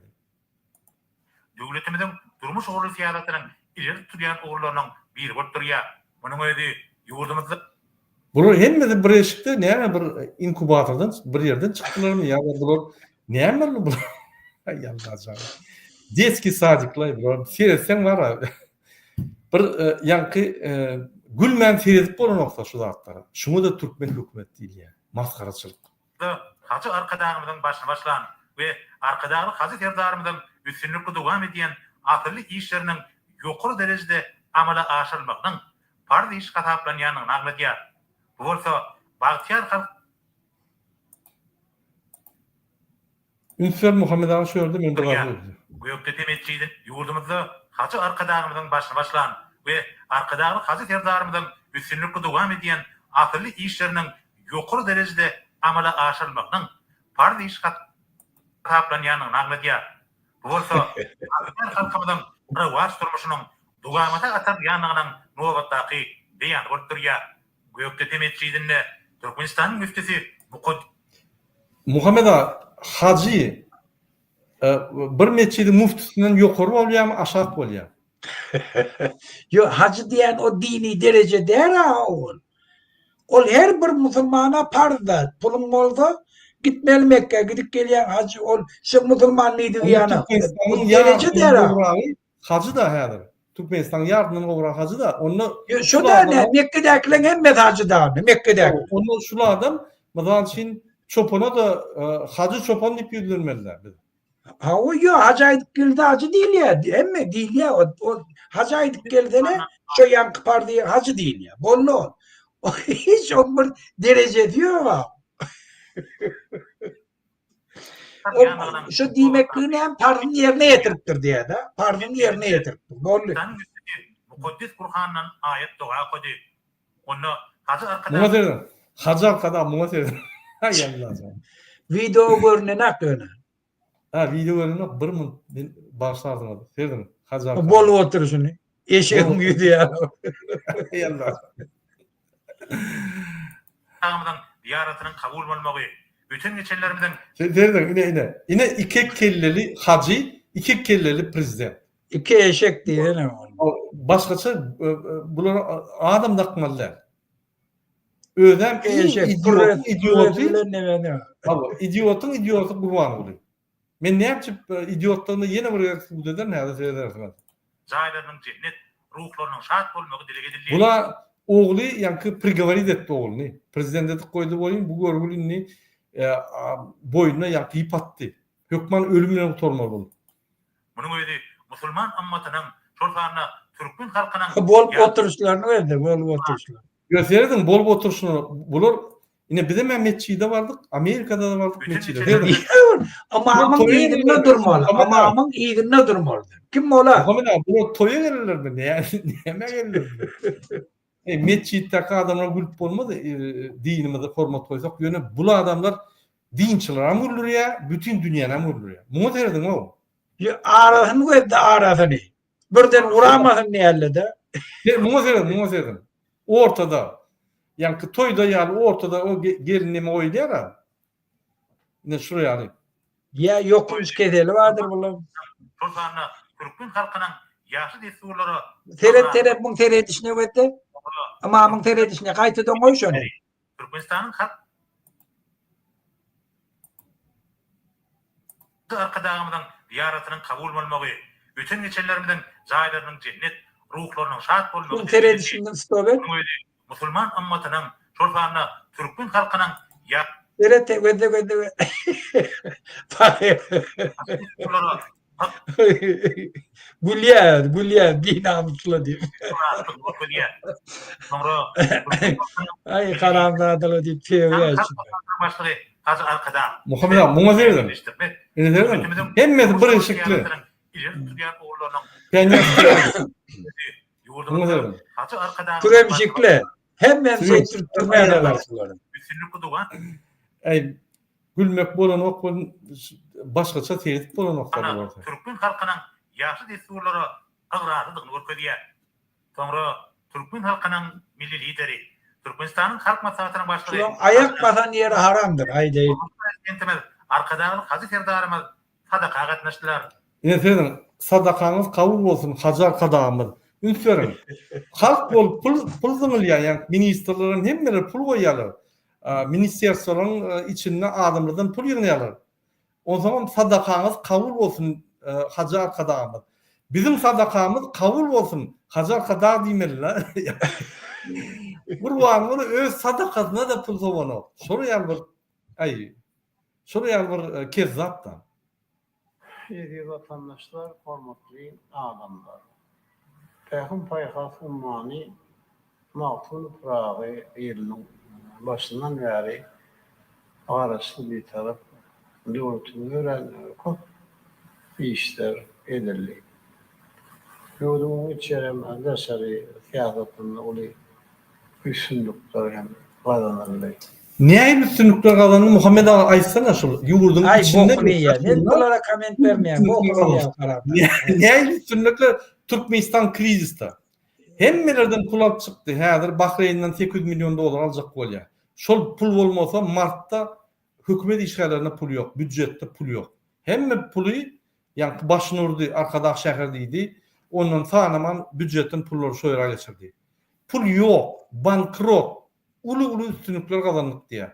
45% halkın daşınına 6,5 milyondan 2,5 milyon adam daşınına görgüller gulyalı işliye. Şol üstünlük mü? Türkmenistan türmeye vurdun. Hem granitsalar yaptın, serketleri yaptın. yankı vizasız hiç yere gidibilenok. Şol üstünlükmi? Türkmenistan'ın içinde adımı çıkıp iki adam görüyorsa yankı polisalga bunu bile yöremen deyip ayya. Adaletlerimiz doğru oturdu. Şol üstünlükmi? Niye üstünlük? Ekonomikada bankrot, siyasatta bankrot, bütün dünya üstümüzden oluyor. Hiç bir alıp baran dünyada siyasatı yok. Mu bir açık bir nuska bolur ýaly bir topar döwletleri ya bir zat ine men mysal hökmüne şunu etdim diýip bir öwünür ýaly zat ýok. Arkadaşlar kahraman sevdarımın döwleti. Arkadağı gahrymar serdarymyz. Ine o ne diýsen bolýar Muhammed ağa. Ine mysal için men ogulma ýüzlenýän ýanymda otyr. Oğlumun adı Serdar bolsa. Arkada. Yo, dinle, men sana aýdyn. Muratly Serdar, gahrman oğlum. Bir logika. Hay Allah. Logika da gelip arkadağı gahrman. Tormanı otuyorlar oğlum. O eşek yarı. Oğlum torman otyr. Näme gahrmançylyk etdi diýip sorasam, öýden bilen o. Bir gedek gidip ýa prezident bolanda onu ingliz diline bir list o hakkerli bolyn ertede gahrman berdiler muňa. Yani kağıt gahrman boldy. Onda bir de köp bermeli.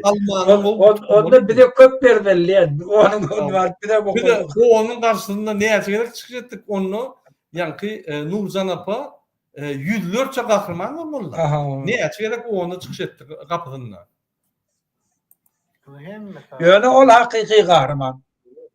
Halkını korap vardı. Bu halkının karşısına vardı. Men bir daha düşünemem. Kaçanda sen vatan döwünüň bolsaň, Putin'e halky vatan satsaň, sen gahrman medalini alýan. Özüňe iki gezek berýän, oğluna bir gezek berýän. Sen ýa hacı bolýan, sen arkada bolýan. O näme beýle bolýar? O näme Türkmenistan? Tek Türkmenistanmy ýa-da men düşünemem bu zatları Muhammed ağa. Yok, bular edip beren nemetme. Bular hemen şu Başar Asad kutorda enne. Hiç kim şun gepine de ola kutordu. Şunun için biz şundan dinmeli. Bolli. Bu karamzadaları yok etmeli. Bolli bizim zadaşamız şu. Bolli. Bütün halkım olan azatlığı yetiyor. Geçirilen bütün suatlı sabit katlaşma için Saud Arabistanı padişahlığına tapar amalar karşılık. Halkımızda yaxşı işler asıl ne soruldur, başlanıyor hemen değil şehri, doğunluk yurt bolun, Saud Arabistan padişahlığına taparmızın ilkinci fırsatlarına bir de Mekke var, Mukaddes ve Kabe ziyaret etmek, iki rekat namaz okumak müyesser etti.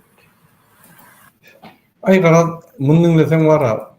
Bu özüni hem gahrman eder, hem arkadagydyr, arkadagy serdar eder, hacı eder, ýene bolardyr. Indiki video seyrederiň.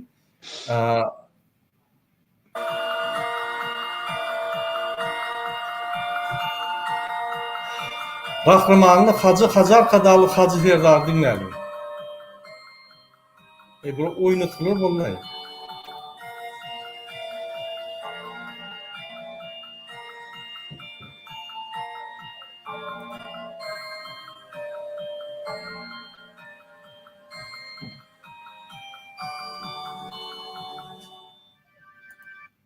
Medanın gowşurlaryny üçin hoşalyk bildirdi. Hanım Natalya Germany mümkinçlikden peýdalanyp Türkmenistanyň Vilayetlarda anıparlayan giň göçürli işleriň kağıdyna garaldy. Türkmen halkynyň milli lideri, Türkmenistanyň halk maslahatynyň başlygy. Sen Muhammed abi gördüňmi? Ine şul Metrmen beselerde kende şul adamy ünsörüm. anıparlayan giň göçürli Hormatly vatandaşlar ünsörüm şul adamy. Türkmen halkynyň milli lideri. Şu gırdaky duran adam şuna Bazarow diýilýär. Halk maslahatynyň diwanyň ýa-ni baş nimeti şul alyp barýan adam şul Bazarow. Gurbangulyň sagary şul. Jadana derek gelen adam şul Bazarow şul. Ünsörüm vatandaşlar. Şul adam hemmetini böktürýär. Serdaryň ýa-ni aparat prezidentini gelip böktürýär, hemmetini böktürýär. Jadana derek hemmet kontrol edýär şul adam. Bunu böküp duruşuna bir dedim. Türkmenistanyň halk maslahatynyň başlygy. Şul adam şul Bazarow. Kahraman arkadağımız. Hay onu anakla geçti. Han Kakamurat Ballı. Nerede? Han Oncuk Musa'yış. Nerede? Bulamız olan nere? Yaşlılık gençler. Belki bileyiz. Bula triyapka. Muhammed Ağa, inni Gürgünstan'da derdim. Ya Bula da yazıyor. Bulurum ya diye. Niye mi yazıyormuş? Şu anda yazılmayanım. Niye mi yazıyor? Bana düşündürsene şurada niye mi yazıyor? Açkıydı mı yok oğlum? Surat çekeyim ya, yazıyam ya. Münafık derecede Ulan bir zat gürlenme ol ya. Yak yaşlılar oturup. Ünsür. O ne mi yerine getirmeli Bir olan yaşlısı, yazılar? ne sakkalı var. Ne ak sakkalım derler. Şonun için bana ak sakkal değil mi? Benim sakkalım yok. Bana iyi yaşlısı değil mi ya? Ünsür. devam et yani belli değil. Şunların Fer fer. Ol ya bu Bazarov ya bu kömekçi yani ki divanın yani ki baş Yerine getirmeli atları var diye zadaniye. bunun ne mi yazıyor? Bunun ne mi yazıyor? Ünsür. milli dinamamızda mühim konu eğleyen ve Muhtemelen Muhammed Ağa buraya yani bir liste ikinci listeye çıktı. Bunun bir liste oldu ya. Niye mi yazıyorlar? halkımızın durmuşuna ayrıtı niyetmetli olan şanlı senelerin durmuşuna kurulayan davalarda halkımızın Ay Allah razı olsun. yurdumuzun Bunun var ya kamiyeti görmek gerekken yine muhtemelen bir liste alıp ikinci liste oldu ya. Bunun bir liste Ol başla Ahmet. Niye mi yazıyorlar bu? Cemreleri 2024 yılın üstünlüklü cemreleri Gurvanlığın aydıp bilecek zadi yok. Şu umum sözleri aydıp ya tutuptur aydıp bilecek zadi yok. Şu umum sözleri yazmak ne emri var? ve karıştı devletimizin eminçilik bir taraflarının bayramlarını kutladı. Bekim paykas ummani Men fikrimçe yürüte yazdırıya şu Gurvanlığın gözüne seyretmedi ya. Şu korkuya. Biliyen hemen o korkuya. Gözüne seyrettin ölüye.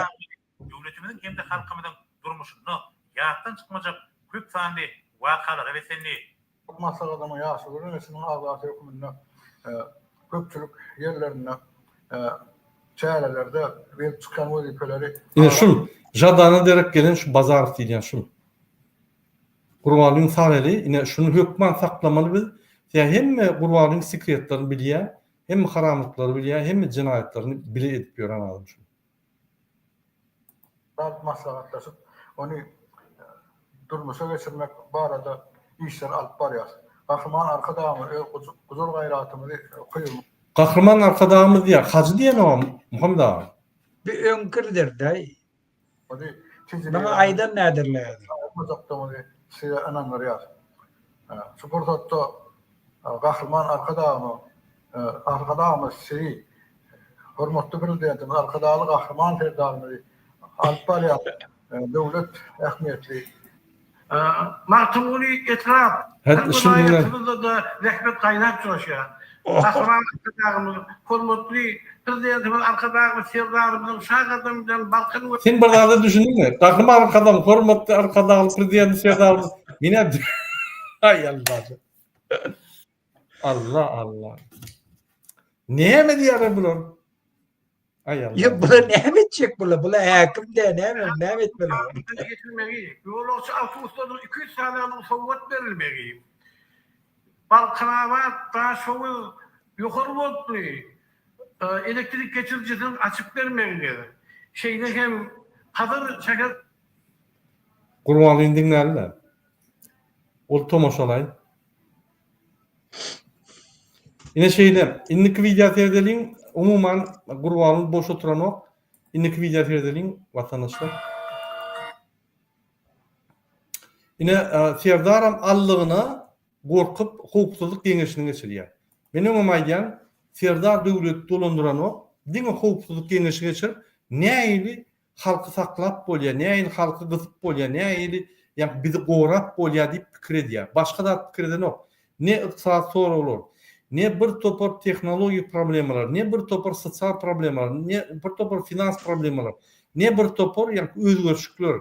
Bu da hatları seydiren o. Yine Serdar'ın ediyen işi. Vatan haberleri gepleşmeye başlayız.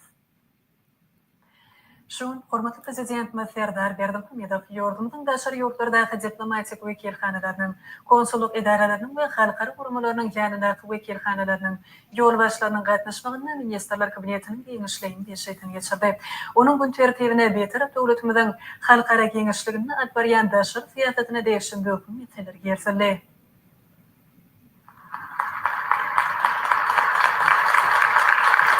Muňa serdin. Lenin gelýär. Muhammed ağa, Lenin gelýär. Ona dedim. Edi gurbanyny ýaly. Ol okuwçy diýär, menem märdi.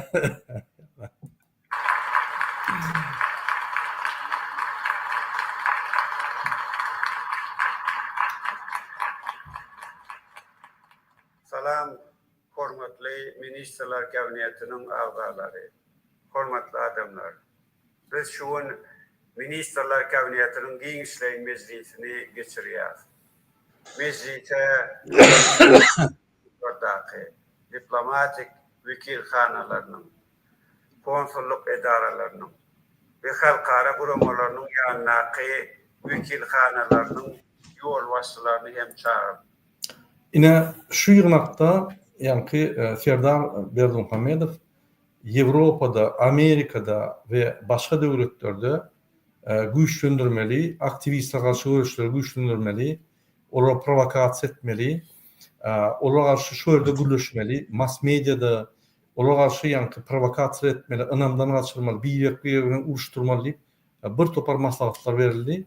Ine şu diplomatik adamlar, MHM işgärleri hemmeti şol ýürütürleşdirilen ýygnak geçirildi öýlerini goramak üçin. Döwleti ötürmek. Ol bagşlangan Mar welaýatyna orada adamlar ýorumjyp ýör. Etdirenek. Ýanky produkty almady kyn bolupdyr. O zatlara ünsemlerine o zatlary bilmediklerini bolýar. Bilse-de. O zatlar çözlenek esasy bizi aýraýmasynlar, basaýmasynlar gorkup ýanky öz problemlaryny çözmek bilen bular döwletde olundyranak. Bular döwletde nähili biz saklanyp döwletden baýlyklary ogurlap nähili oturup bilenmede ýanky şu meseleleri çözýärler. Şu birinci oturum araçda Hajiýew. Hajiýew Gittirmeler Ýewropadan. Şunu bir iletmeli, şun daşına geçmeli. Koreýan daşary siýasatyna degişli möhüm soraglary ara maslahatlaşar. Hormatly meclise gatnaşyjylar. Biz 12-nji dekabrda Cumhuriyetiniň agzalary, hormatly meclise gatnaşyjylar, hemişe bolşýaly. Raýatlyk we günä geçmek meseleleri boýunça diýipler. Inni ýanky ýygnagy Watan programasynyň diktory barýa. Ýygyny görmek gerek. Men gysga çaýtdym bolup geçen zatlary. Başga temalarym ýanky serdirli ýöne esasy aktivistler garşy görüşler nähili etmeli, nähili döwlet meşgullerine şulara garşy görüşmeli. Şu meseleler serdirli. Muhammed ağa, men inniki berjek materialym, men size bir material okujak bolýan, oňa çel bir sora bereýin. Şu soraga jogap berin. Men oňa bir material okuýan. Ine men size görkezdim ýalňa, hormatly watandaşlar, 4-5 günne Hajarkada ýene öz adyny aldy, Hajarkada. Serdar aldy, Hacı Serdar atlaryny. Şular Siriýa türkmenlerden ýanky gorkup, opozisiýadan gorkup, biz halkymyz bilen biz dinçi, bize garşy görüşmeler, bizim siz ýaly musulman dinçi, bizim dinimize hormat toýýar. Biz hacı, biz ýanky dine östürýär Türkmenistana diýip ýanky şu ýaly bir kartinka döretjek bolýar. Siriýada türkmenler boýunça Muhammed ağa, näme maglumatyň bolsa aýt, men oňa bir material goýyn häzir.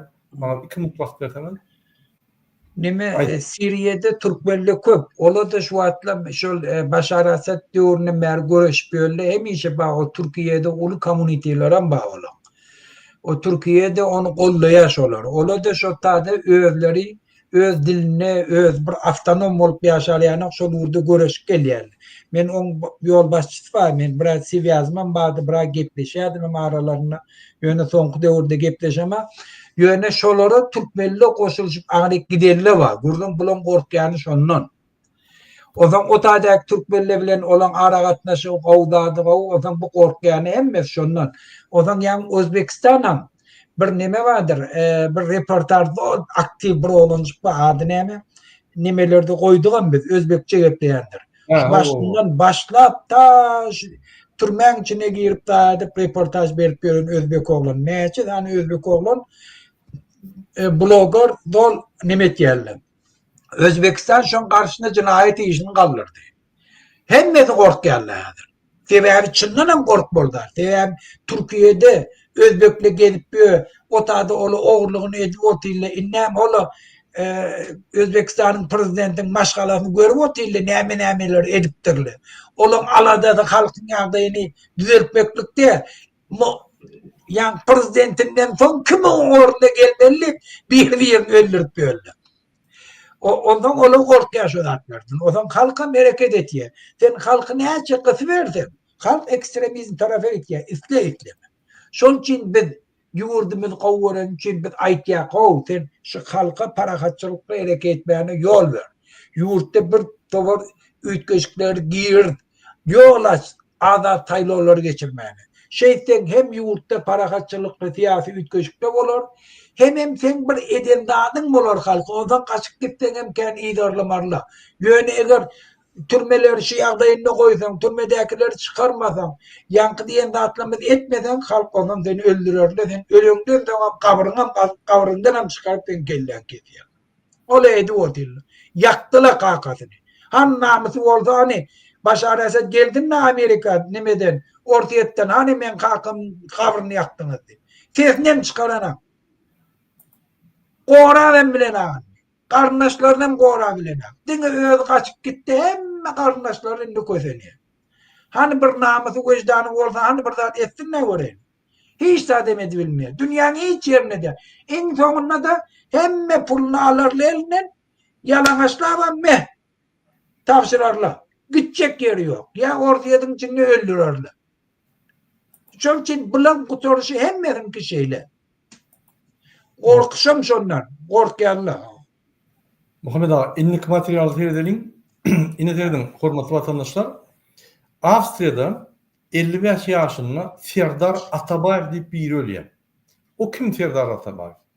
Şunun doğunu Devlet Atabayev Gurman'ın kıyızını alıyor. Oğulcahan deyip. Berdi Muhammed ve Oğulcahan deyip. Şunun için Oğulcahan şoğu Atabayev familyasını alıyor. İni ültüyorum. Mesela bir kino görkedeyin molin gülüp günkü kılar sonra. Ine şulğıyı Oğulcahan Atabayeva. Yani ölün Avstriyadaki bir biznesmenin Yani yakınlıkta ölüyor adam. Şu bir künlükte öldü de. Şul Atabayeva Gurman'ın kıyırı. Gurman'ın ne medya? Şunu vice-prezident edip belli ya. Yani öz благотворительный Hayır tovabat demesin. Hayır tovabat yani fondunu belli ya. Öz kıyırını. Ve şu yerde yani Serdar Berdimuhamedov Gurmanlar bunu belli ya. Serdar Berdimuhamedov ham şunu kakasının medalını veriyor. Ünferim. Şul gıyda yani Gurman bunu vazife veriyor. Şu mavatta da Serdar Berdimuhamedov doğunu var ya da kıyız doğunu. Kıyız doğunu kakasının medalını veriyor. Arkada medalını veriyor. Bunlar öz arasında medal verip öz arasında yani vazifeler koyup oynapıyorlar hükümeti. Nerede var? Hani Gurman bunu bir hükümette yani bir maşgaldan iki adam işlemeliler. Hükümette yani kardeşlerini getirmeliler. Öldüğüne şu ne diyor ha? Oğlunu getirdi. Bir kanunadaydı. Akıl velayetine hem yerde yani tayla oğlunu prezident edip koydu.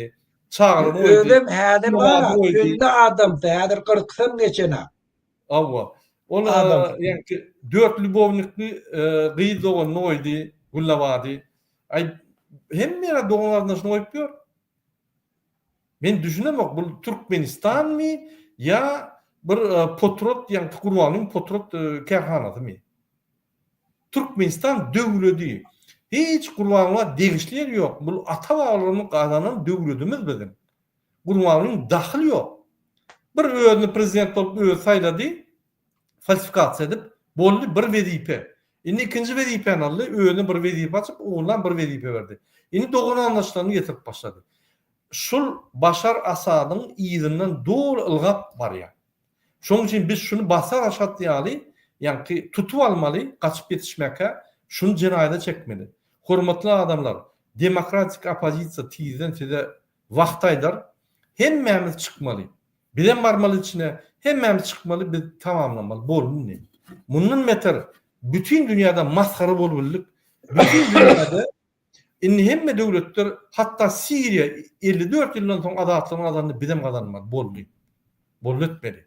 Türkmen halkı Siriýany ön kasırlarda saklap geldi.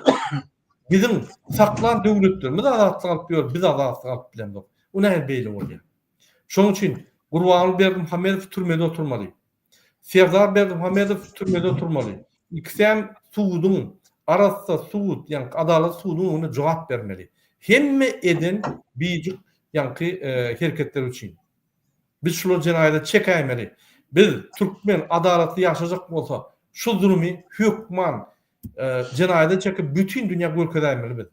Biz Türkmen halky adaletli, gahman halkdyňdy.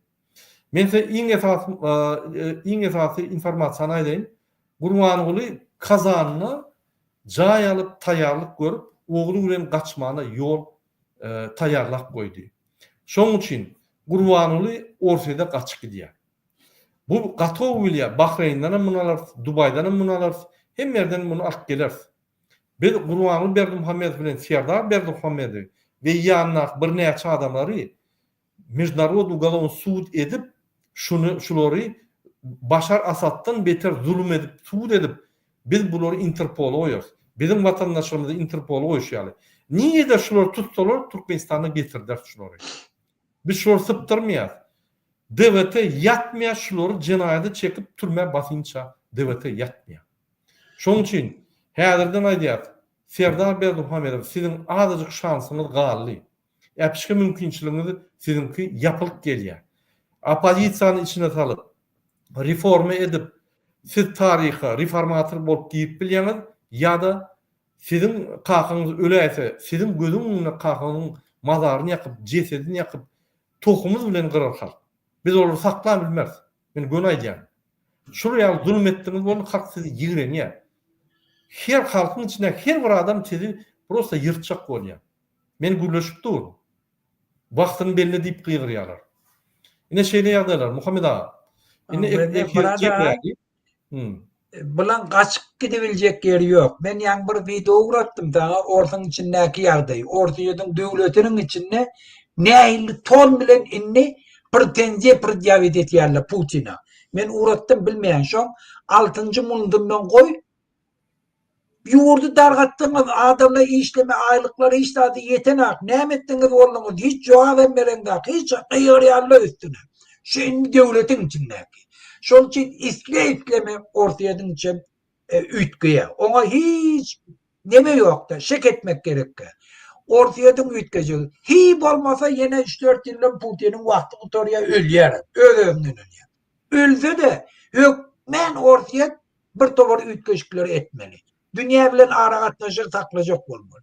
Ola da eger Türkmenistan bilen täze öz başlap bolan döwlet ara gatnaşyk taklajak bolsa şu taýdaki jinayetkarlaryny şolara tapşyrmaly. Şol üçin ol men ortaýatda Kazanyna ömrüm gutararyny ise bokuny ýerler. Oňa bir derek pikir edip oturmady. Şol üçin gidip gaçyp gidip biljek ýerler ýok. Men şoňa söz berýän şonu edip bilmeýän. Dünýäň ütgeýişine serep, dünýäň ütgeýişine. Çalt ütgä otuy dünýä. Günmeň öňkü ýanakda enni. Inni her minutda täze açyk. Şol üçin mara bulan jaý geljekde hiç ýerde ýok. Muhammed ağa, efir tamamla 1 saat 40 minut boldy, tamamlaýady. Bolýar. Hormatly ýerleşler, ine demokratik opozisiýasy taýýarlyk görýär. Nesip bolsa biz sizi bir gün ýani ýürüse bellep, bizi çağırıp, ähli halk bolup galyp, şul iksan zulmi tutsak edip, Türkmenistanyň diktator sistematyna aýryp, açyk saýlaw edip, Türkmenistana demokratiýa gurmak ýoluna girýär. Taýýar bolun. Dowun anlaşmagyda videolar paýlaşyň. Habarlar ýetirin. Türkmenistanyň içinde hemmeti çopana çelle bilmeli. Türkmenistan'a tizden vakt bellenýär. Özüne Türkmen diýen bolsa, edebi tertibi ba bolsa, wyjdany ba bolsa, watsan üçin bir ömrüne hereket etjek bolýan bolsa, tarihi moment geldi. Gelin hereket edelim. Gelin Türkmenistan'ı adatlığa çıkaralım. Her bir adam, her bir Türkmen düğüşüne açık gelir yani. Bütün dünyada şol şertleri yapalım. Bütün dünyada Türkmenler gelirine bir zat bolaysa pasolsa can edenine pasolunun konsul ılgak gelip kömek eder yani. Yani şu ya devlet urolayım. Hükümet halkın idinden ılgar yani. Halka hizmet eder yani. Hakiki bolmalısı yani. Hükümeti işleyen adam dine Türkmen halkına şertler döredip Türkmen halkına giyecek onu hizmet eder yani. Hükümet döredip Türkmenleri öňe sürüp yaş oğlanlar var. Yaş bizde Elon Musk'lar, bizde yaş oğlanlar var. Elon Musk ýaly öňe Türkmenistan zryf edip akitjak oğlanlar var. Hemme mümkinçilikler ýatar şolar. Dine olar däl. Potrotçular yerlerde, fabriklarda, zavodlarda adamlar fabriklerini açıp, täze zavodlar açıp, eksport edip Türkmenistan'ı ýa-ni o eksportyny ulanyp Türkmenistan'ın halkyny baýadar ýaly hükümet giýje onu ılgamaz şoňa. Biz şonu ederk nesip bolsa, Allah yol verse, biz dine agzybir bolmaly we agzybir hereket etmeli. Murada wede bizim Türkmenlerden taýar bolup. Ukuyupluluğuna aitçak bolýar. Wede Ýewropada, Amerikada, bir yerde birce gelin görün, wede ştada işläp ýören Türkmen ukuyuplu oğlanları da gelin şunun pul kazanşını görün. Amerikalılar görün, olary görün. Bizinkili olardan ýokary, berekere akıllıkları şulan. Giyeceğini dehmetçi kişi, öz yurdunun aladisi, olarken Narjan Muzaffer'e bakır, Özbekistan'ın halkına oturan yerinin kömek ediyordu. Ya başka biznesmen oğullarımız var. Amerikan iktisadiyetini kaldırı otuyorlar. Pul kazanıp neçe şirketleri vurup neçe adam saklayıp işte otuyorlar. Öldürüm enş az muhletin için ne ettiler şunu vatandaşlar. Şunun için bizim halkımız beyliklerden kemem de, beygem de, yolaştan emme de tapavutun yerli başkalardan. Şunun için biz şunlara yol açmalı. Şunların hemmesine peskin veriyen bir haramzade var. Yurdumuz tağlaya, dine tağlaya oturur. Şundan dinmeli. Olan bütün dünya normatif boyunca, Türkmenistan'ın konstitusyası boyunca cinayetkar türmede yatmalı. Ona hiç subutname gerek. Yani yanına barı bilince ödü elini şey diye gel alıp gidin beni. Ya etyen cinayetlerin özleri bilýänler. Näme etýänlerini bilýänler. Şol üçin korku otyldy. Öz aladalar ne diýdi? Ola Başar Asad. Moskwadan 40 milyon dollary 10 tane apartment alıp koyupdyr. Görýärmi haramda? Bular hemmesi aladas netýär. Ya Başar Asad'ın öýünü gör, kaçmağa tünel yaptırdı özlerini. Bular bilýär cinayetkarlygyny. Özlerini tünel yasaýarlar. Başka yerlerden jay alıp koýarlar. Kaçacaklarını bilýärler. Ýöne hükümetin içindäki işleýärler var. Sudya bolup, prokuror bolup, minister bolup, türmede işleýärler, polisiýa gelip bererler. Sizin kaçmağa yerimiz ýok. Siz şunu gorama. Siz şu kun cinayete baş koşma. Siz halk bilen bolun. Eğer bir guramaçylykly şunu ayırmak için vaktin emmeller aydarsam eyyam tayla otik adamları çıkışları güçlendirip otik. Hükmenem ayırarsın. Gurrun siz. Şunda siz bu haramzadan bil bağlan adamla betbak olur. Gitmeye yer tapmar. Şol için ben şolara yüzlenýär. Senin hem gününüz ütker, büyük götür ütköner. Hükümetin içinde işleyen adamla kellesini kaldırıp işlepler yanına eder. Aylık kullığını dolu töler, kaldırır, hiç kimden kim yaşamar yani. Beyliklerden tapavutlu yaşar yanına eder. Ta kanunçılığı berkider yani. Şunu biz söz verbiliyek. Tever ne için biz yöne kurtudde, tever bir yurtta kanunçılığı girecek olsun, korrupsiyan ayıracak olsun, hükümetin içindeki işleyen adamla tapavutlu yaşlamalı beyliklerden. Aylık şeyle bir derecede bulmalı ki başka yerden pulun iyinde, güzeranın iyinde gitmesinler. Şu bir esası şertlenmeyelim. Biz Türkmenistan'ı şu tarafa gidecek oluyor. Şu taraftan eğer şu hükümet ütkese siz geleceğiniz aladede oturma. siz gelecekte baktlı yaşap bilýäňiz, awraýly yaşap bilýäňiz, şerafetmendana yaşap bilýäňiz. Şol için şu haramzada beliniz bağlama. Mollala da şeýle, ahurla da şeýle, öz işiniz bilen bolun. Siz şuun öz dininiňiziň, göjdaniniňiziň, imanyňyzyň garşyna gidip şunu gollaýar. Şonu etmeň. Bütün tarih boýunça size lanetler iyi verirler. Hudaýa näme bolsa cehennem aşağı tabakasyny siz yerleşersiniz. Cehennemde gorkýan bolsaňyz. Cehennemle siz ýanak adamlaryňkydyr. Bir haramzadan gollap otururlar. Ýugurdun talayan adam gollap otururlar. Cehennem şolaň ýerdir. Doğru aýdýan Muhammed agam. Hormatly watandaşlar, biz şunu bilen şuňky efirimizi oturýas. Siziň hemmäňize haýyş edýäs, videolar paýlaşyň, dolananyşyňa jaň edin. Bilim edýäs. Şu Türkmenistan hemme zatdan habarly bolmaly we Türkmenistan taýýar bolmaly. Biz wagt berilýänmizde içinde daşyny hemmämiz üçmeli. Bir gerekli çözmeli meseleni bolunny, biz maskara bolmalyk, inni közden alyp biz Türkmeniň kimdigini şulara görkezmeli. Men ýörüýte Göktepe'de ýaşanlara ýyllanjak bolýan. Häzir Gurbanly Berdimuhammedow Göktepe'ni 2036-njy ýylda Dubai ederni yalan aýan sözlerine inanma. Türkmenistan bankrot. Hiç yerden pul gelenok. Ýam Singapurdan, Dubai'dan ýene pul aljak bolýar, olar aýda öňkü bergiň bermesen pul berjek gelýär. Bahreyn'den 800 milyon aljak bolýar. Şonu alyp, eger şonu almasa, onu şul adam martda aýlyklar ýap bilenok. Şuraya büdjet ýok. Şuraya kriz ýagdaýynda, şuraya kısan bir soğut Türkmenistany aýlan ýagdaýynda haýsy Dubai'ň gurulmagy edýär bu? Hawa ol Dubai'dir. Ýöne siz Göktepe'de galarsyňyz. Siz kösünürsiňiz. Inat bildiňiz şul haramzada. Indi Burada ben aýtdym şo taliple gelenine top diýen zady bolmaýar. Awganistandan äkide bilmeýär şular diýdi. Olar näçe ýyl geçdi, gözde näçe pul çykdy jetdiler. Innem gözde hiç bir döwleti Türkmenistana pul bermeýär. Näme üçin? Gözde sebäbi bar. Sebäbi häzir dünýä nire gitjegi belli de. Ne yapar biliyorsunuz? Hiç vakt, hiç yerde hiç kim pul koymaya. Regionun bulaşıp duruşunu gör. Ta täze bir kanunçılığa, stabilnessete gelmese hiçbir devlet hiç yerde pul koymaya temboliye Türkmenistan yanak yerde. Onu görüp otu diktatörle neyli nire kaçacağını bilmeyen otuyla. Şol için gel pulunu gel Türkmenistan'a koyuyorum kadiyana. Hiç kim koymaya. Häzir Orta Azya o regionun kartası ütkä boti. Diktatör devletle gidip boti. En son kızı İran. İran bilen meselesini çözerlerle haçanın stabilni bolup yer ve yer hemme devletlerin pozisiyaları belli bolup başlandan sonra o zaman kapitallajeniye başlanıyor. Ondan sonra finans koyup başlıyor. O Türkmenistan'la o tüfmeden de uçup gidecekler. Onu Bahreyn'e biliyor, Katar'a biliyor, Suud'e hemme biliyor. Bu atlam kapital koyulur yani dövür değil. Türkmenistan için hiç kim etmiyor. Onu doğru. Yine investisiya gelir yani. Türkmenistan daşkı ul bazarlar, Avrupa bazarlarını çıkar yani siyasetçilik gerek.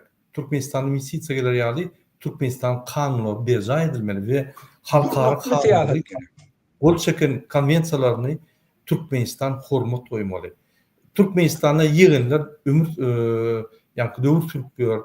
Türkmenistan'a bir kanunçılık korrupsiya dövür sürüklüyor. Kim pul koysun? Ne hemen gururun edýäňiz. Şoň üçin allanmaň.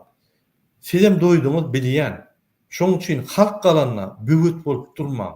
Gurban uly bul bir jellat, ganhor, kezzap, Türkmenistanyň halkyny gyryp, hiç zat etmän, agyr güne salyp, maşgalar pytradan adam. Biz şul ataly ogly hökman suratda cinayet çekmeli. Şoň üçin DWT halk hareketi aktivistler, demokratik opozisiya da kansa gider, DWT halk hareketi öňde gider, alar şulary ve bütün halka görkeler. Türkmen halky öz awaýyny, öz adalatyny gorawa bilýär, saklawa bilýär, saklarym geljekde de bolar. Ine DWT'nin esas maksady şol.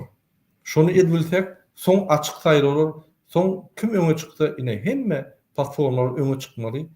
Halk öz saýlamaly, öz prezidentini, öz ýolbaşçylaryny, parlamentin, Vilayetlaryň, şäherleriň, etraplaryň ýolbaşçylaryny öz saýlamaly. Şeýdip biz ösüp bilýäs. Hemmämiz diňe bir urdu işlemeli, Türkmenistan ösmeli, açyk azat bolmaly we türkmen halky baý ýaşamaly. Bol başga tory ýok. Muhammed ağa, şunuň bilen efirimiz gutulary. Bolýa. İnnikedekler çeli hoşsa bolun. Görüş öňdedir. Taýýarlyk görüň. Biz giýje bunu işleýändir, oň üstünde taýýarlyk görüň. Wagt bellener. Her kim öz tarapyndan, ýani adamlar ýygnap öňe çykmaly bolsun. Biz bir gerek bütün dünýä görkezler Türkmenin kimleri. Hoşsa bolun.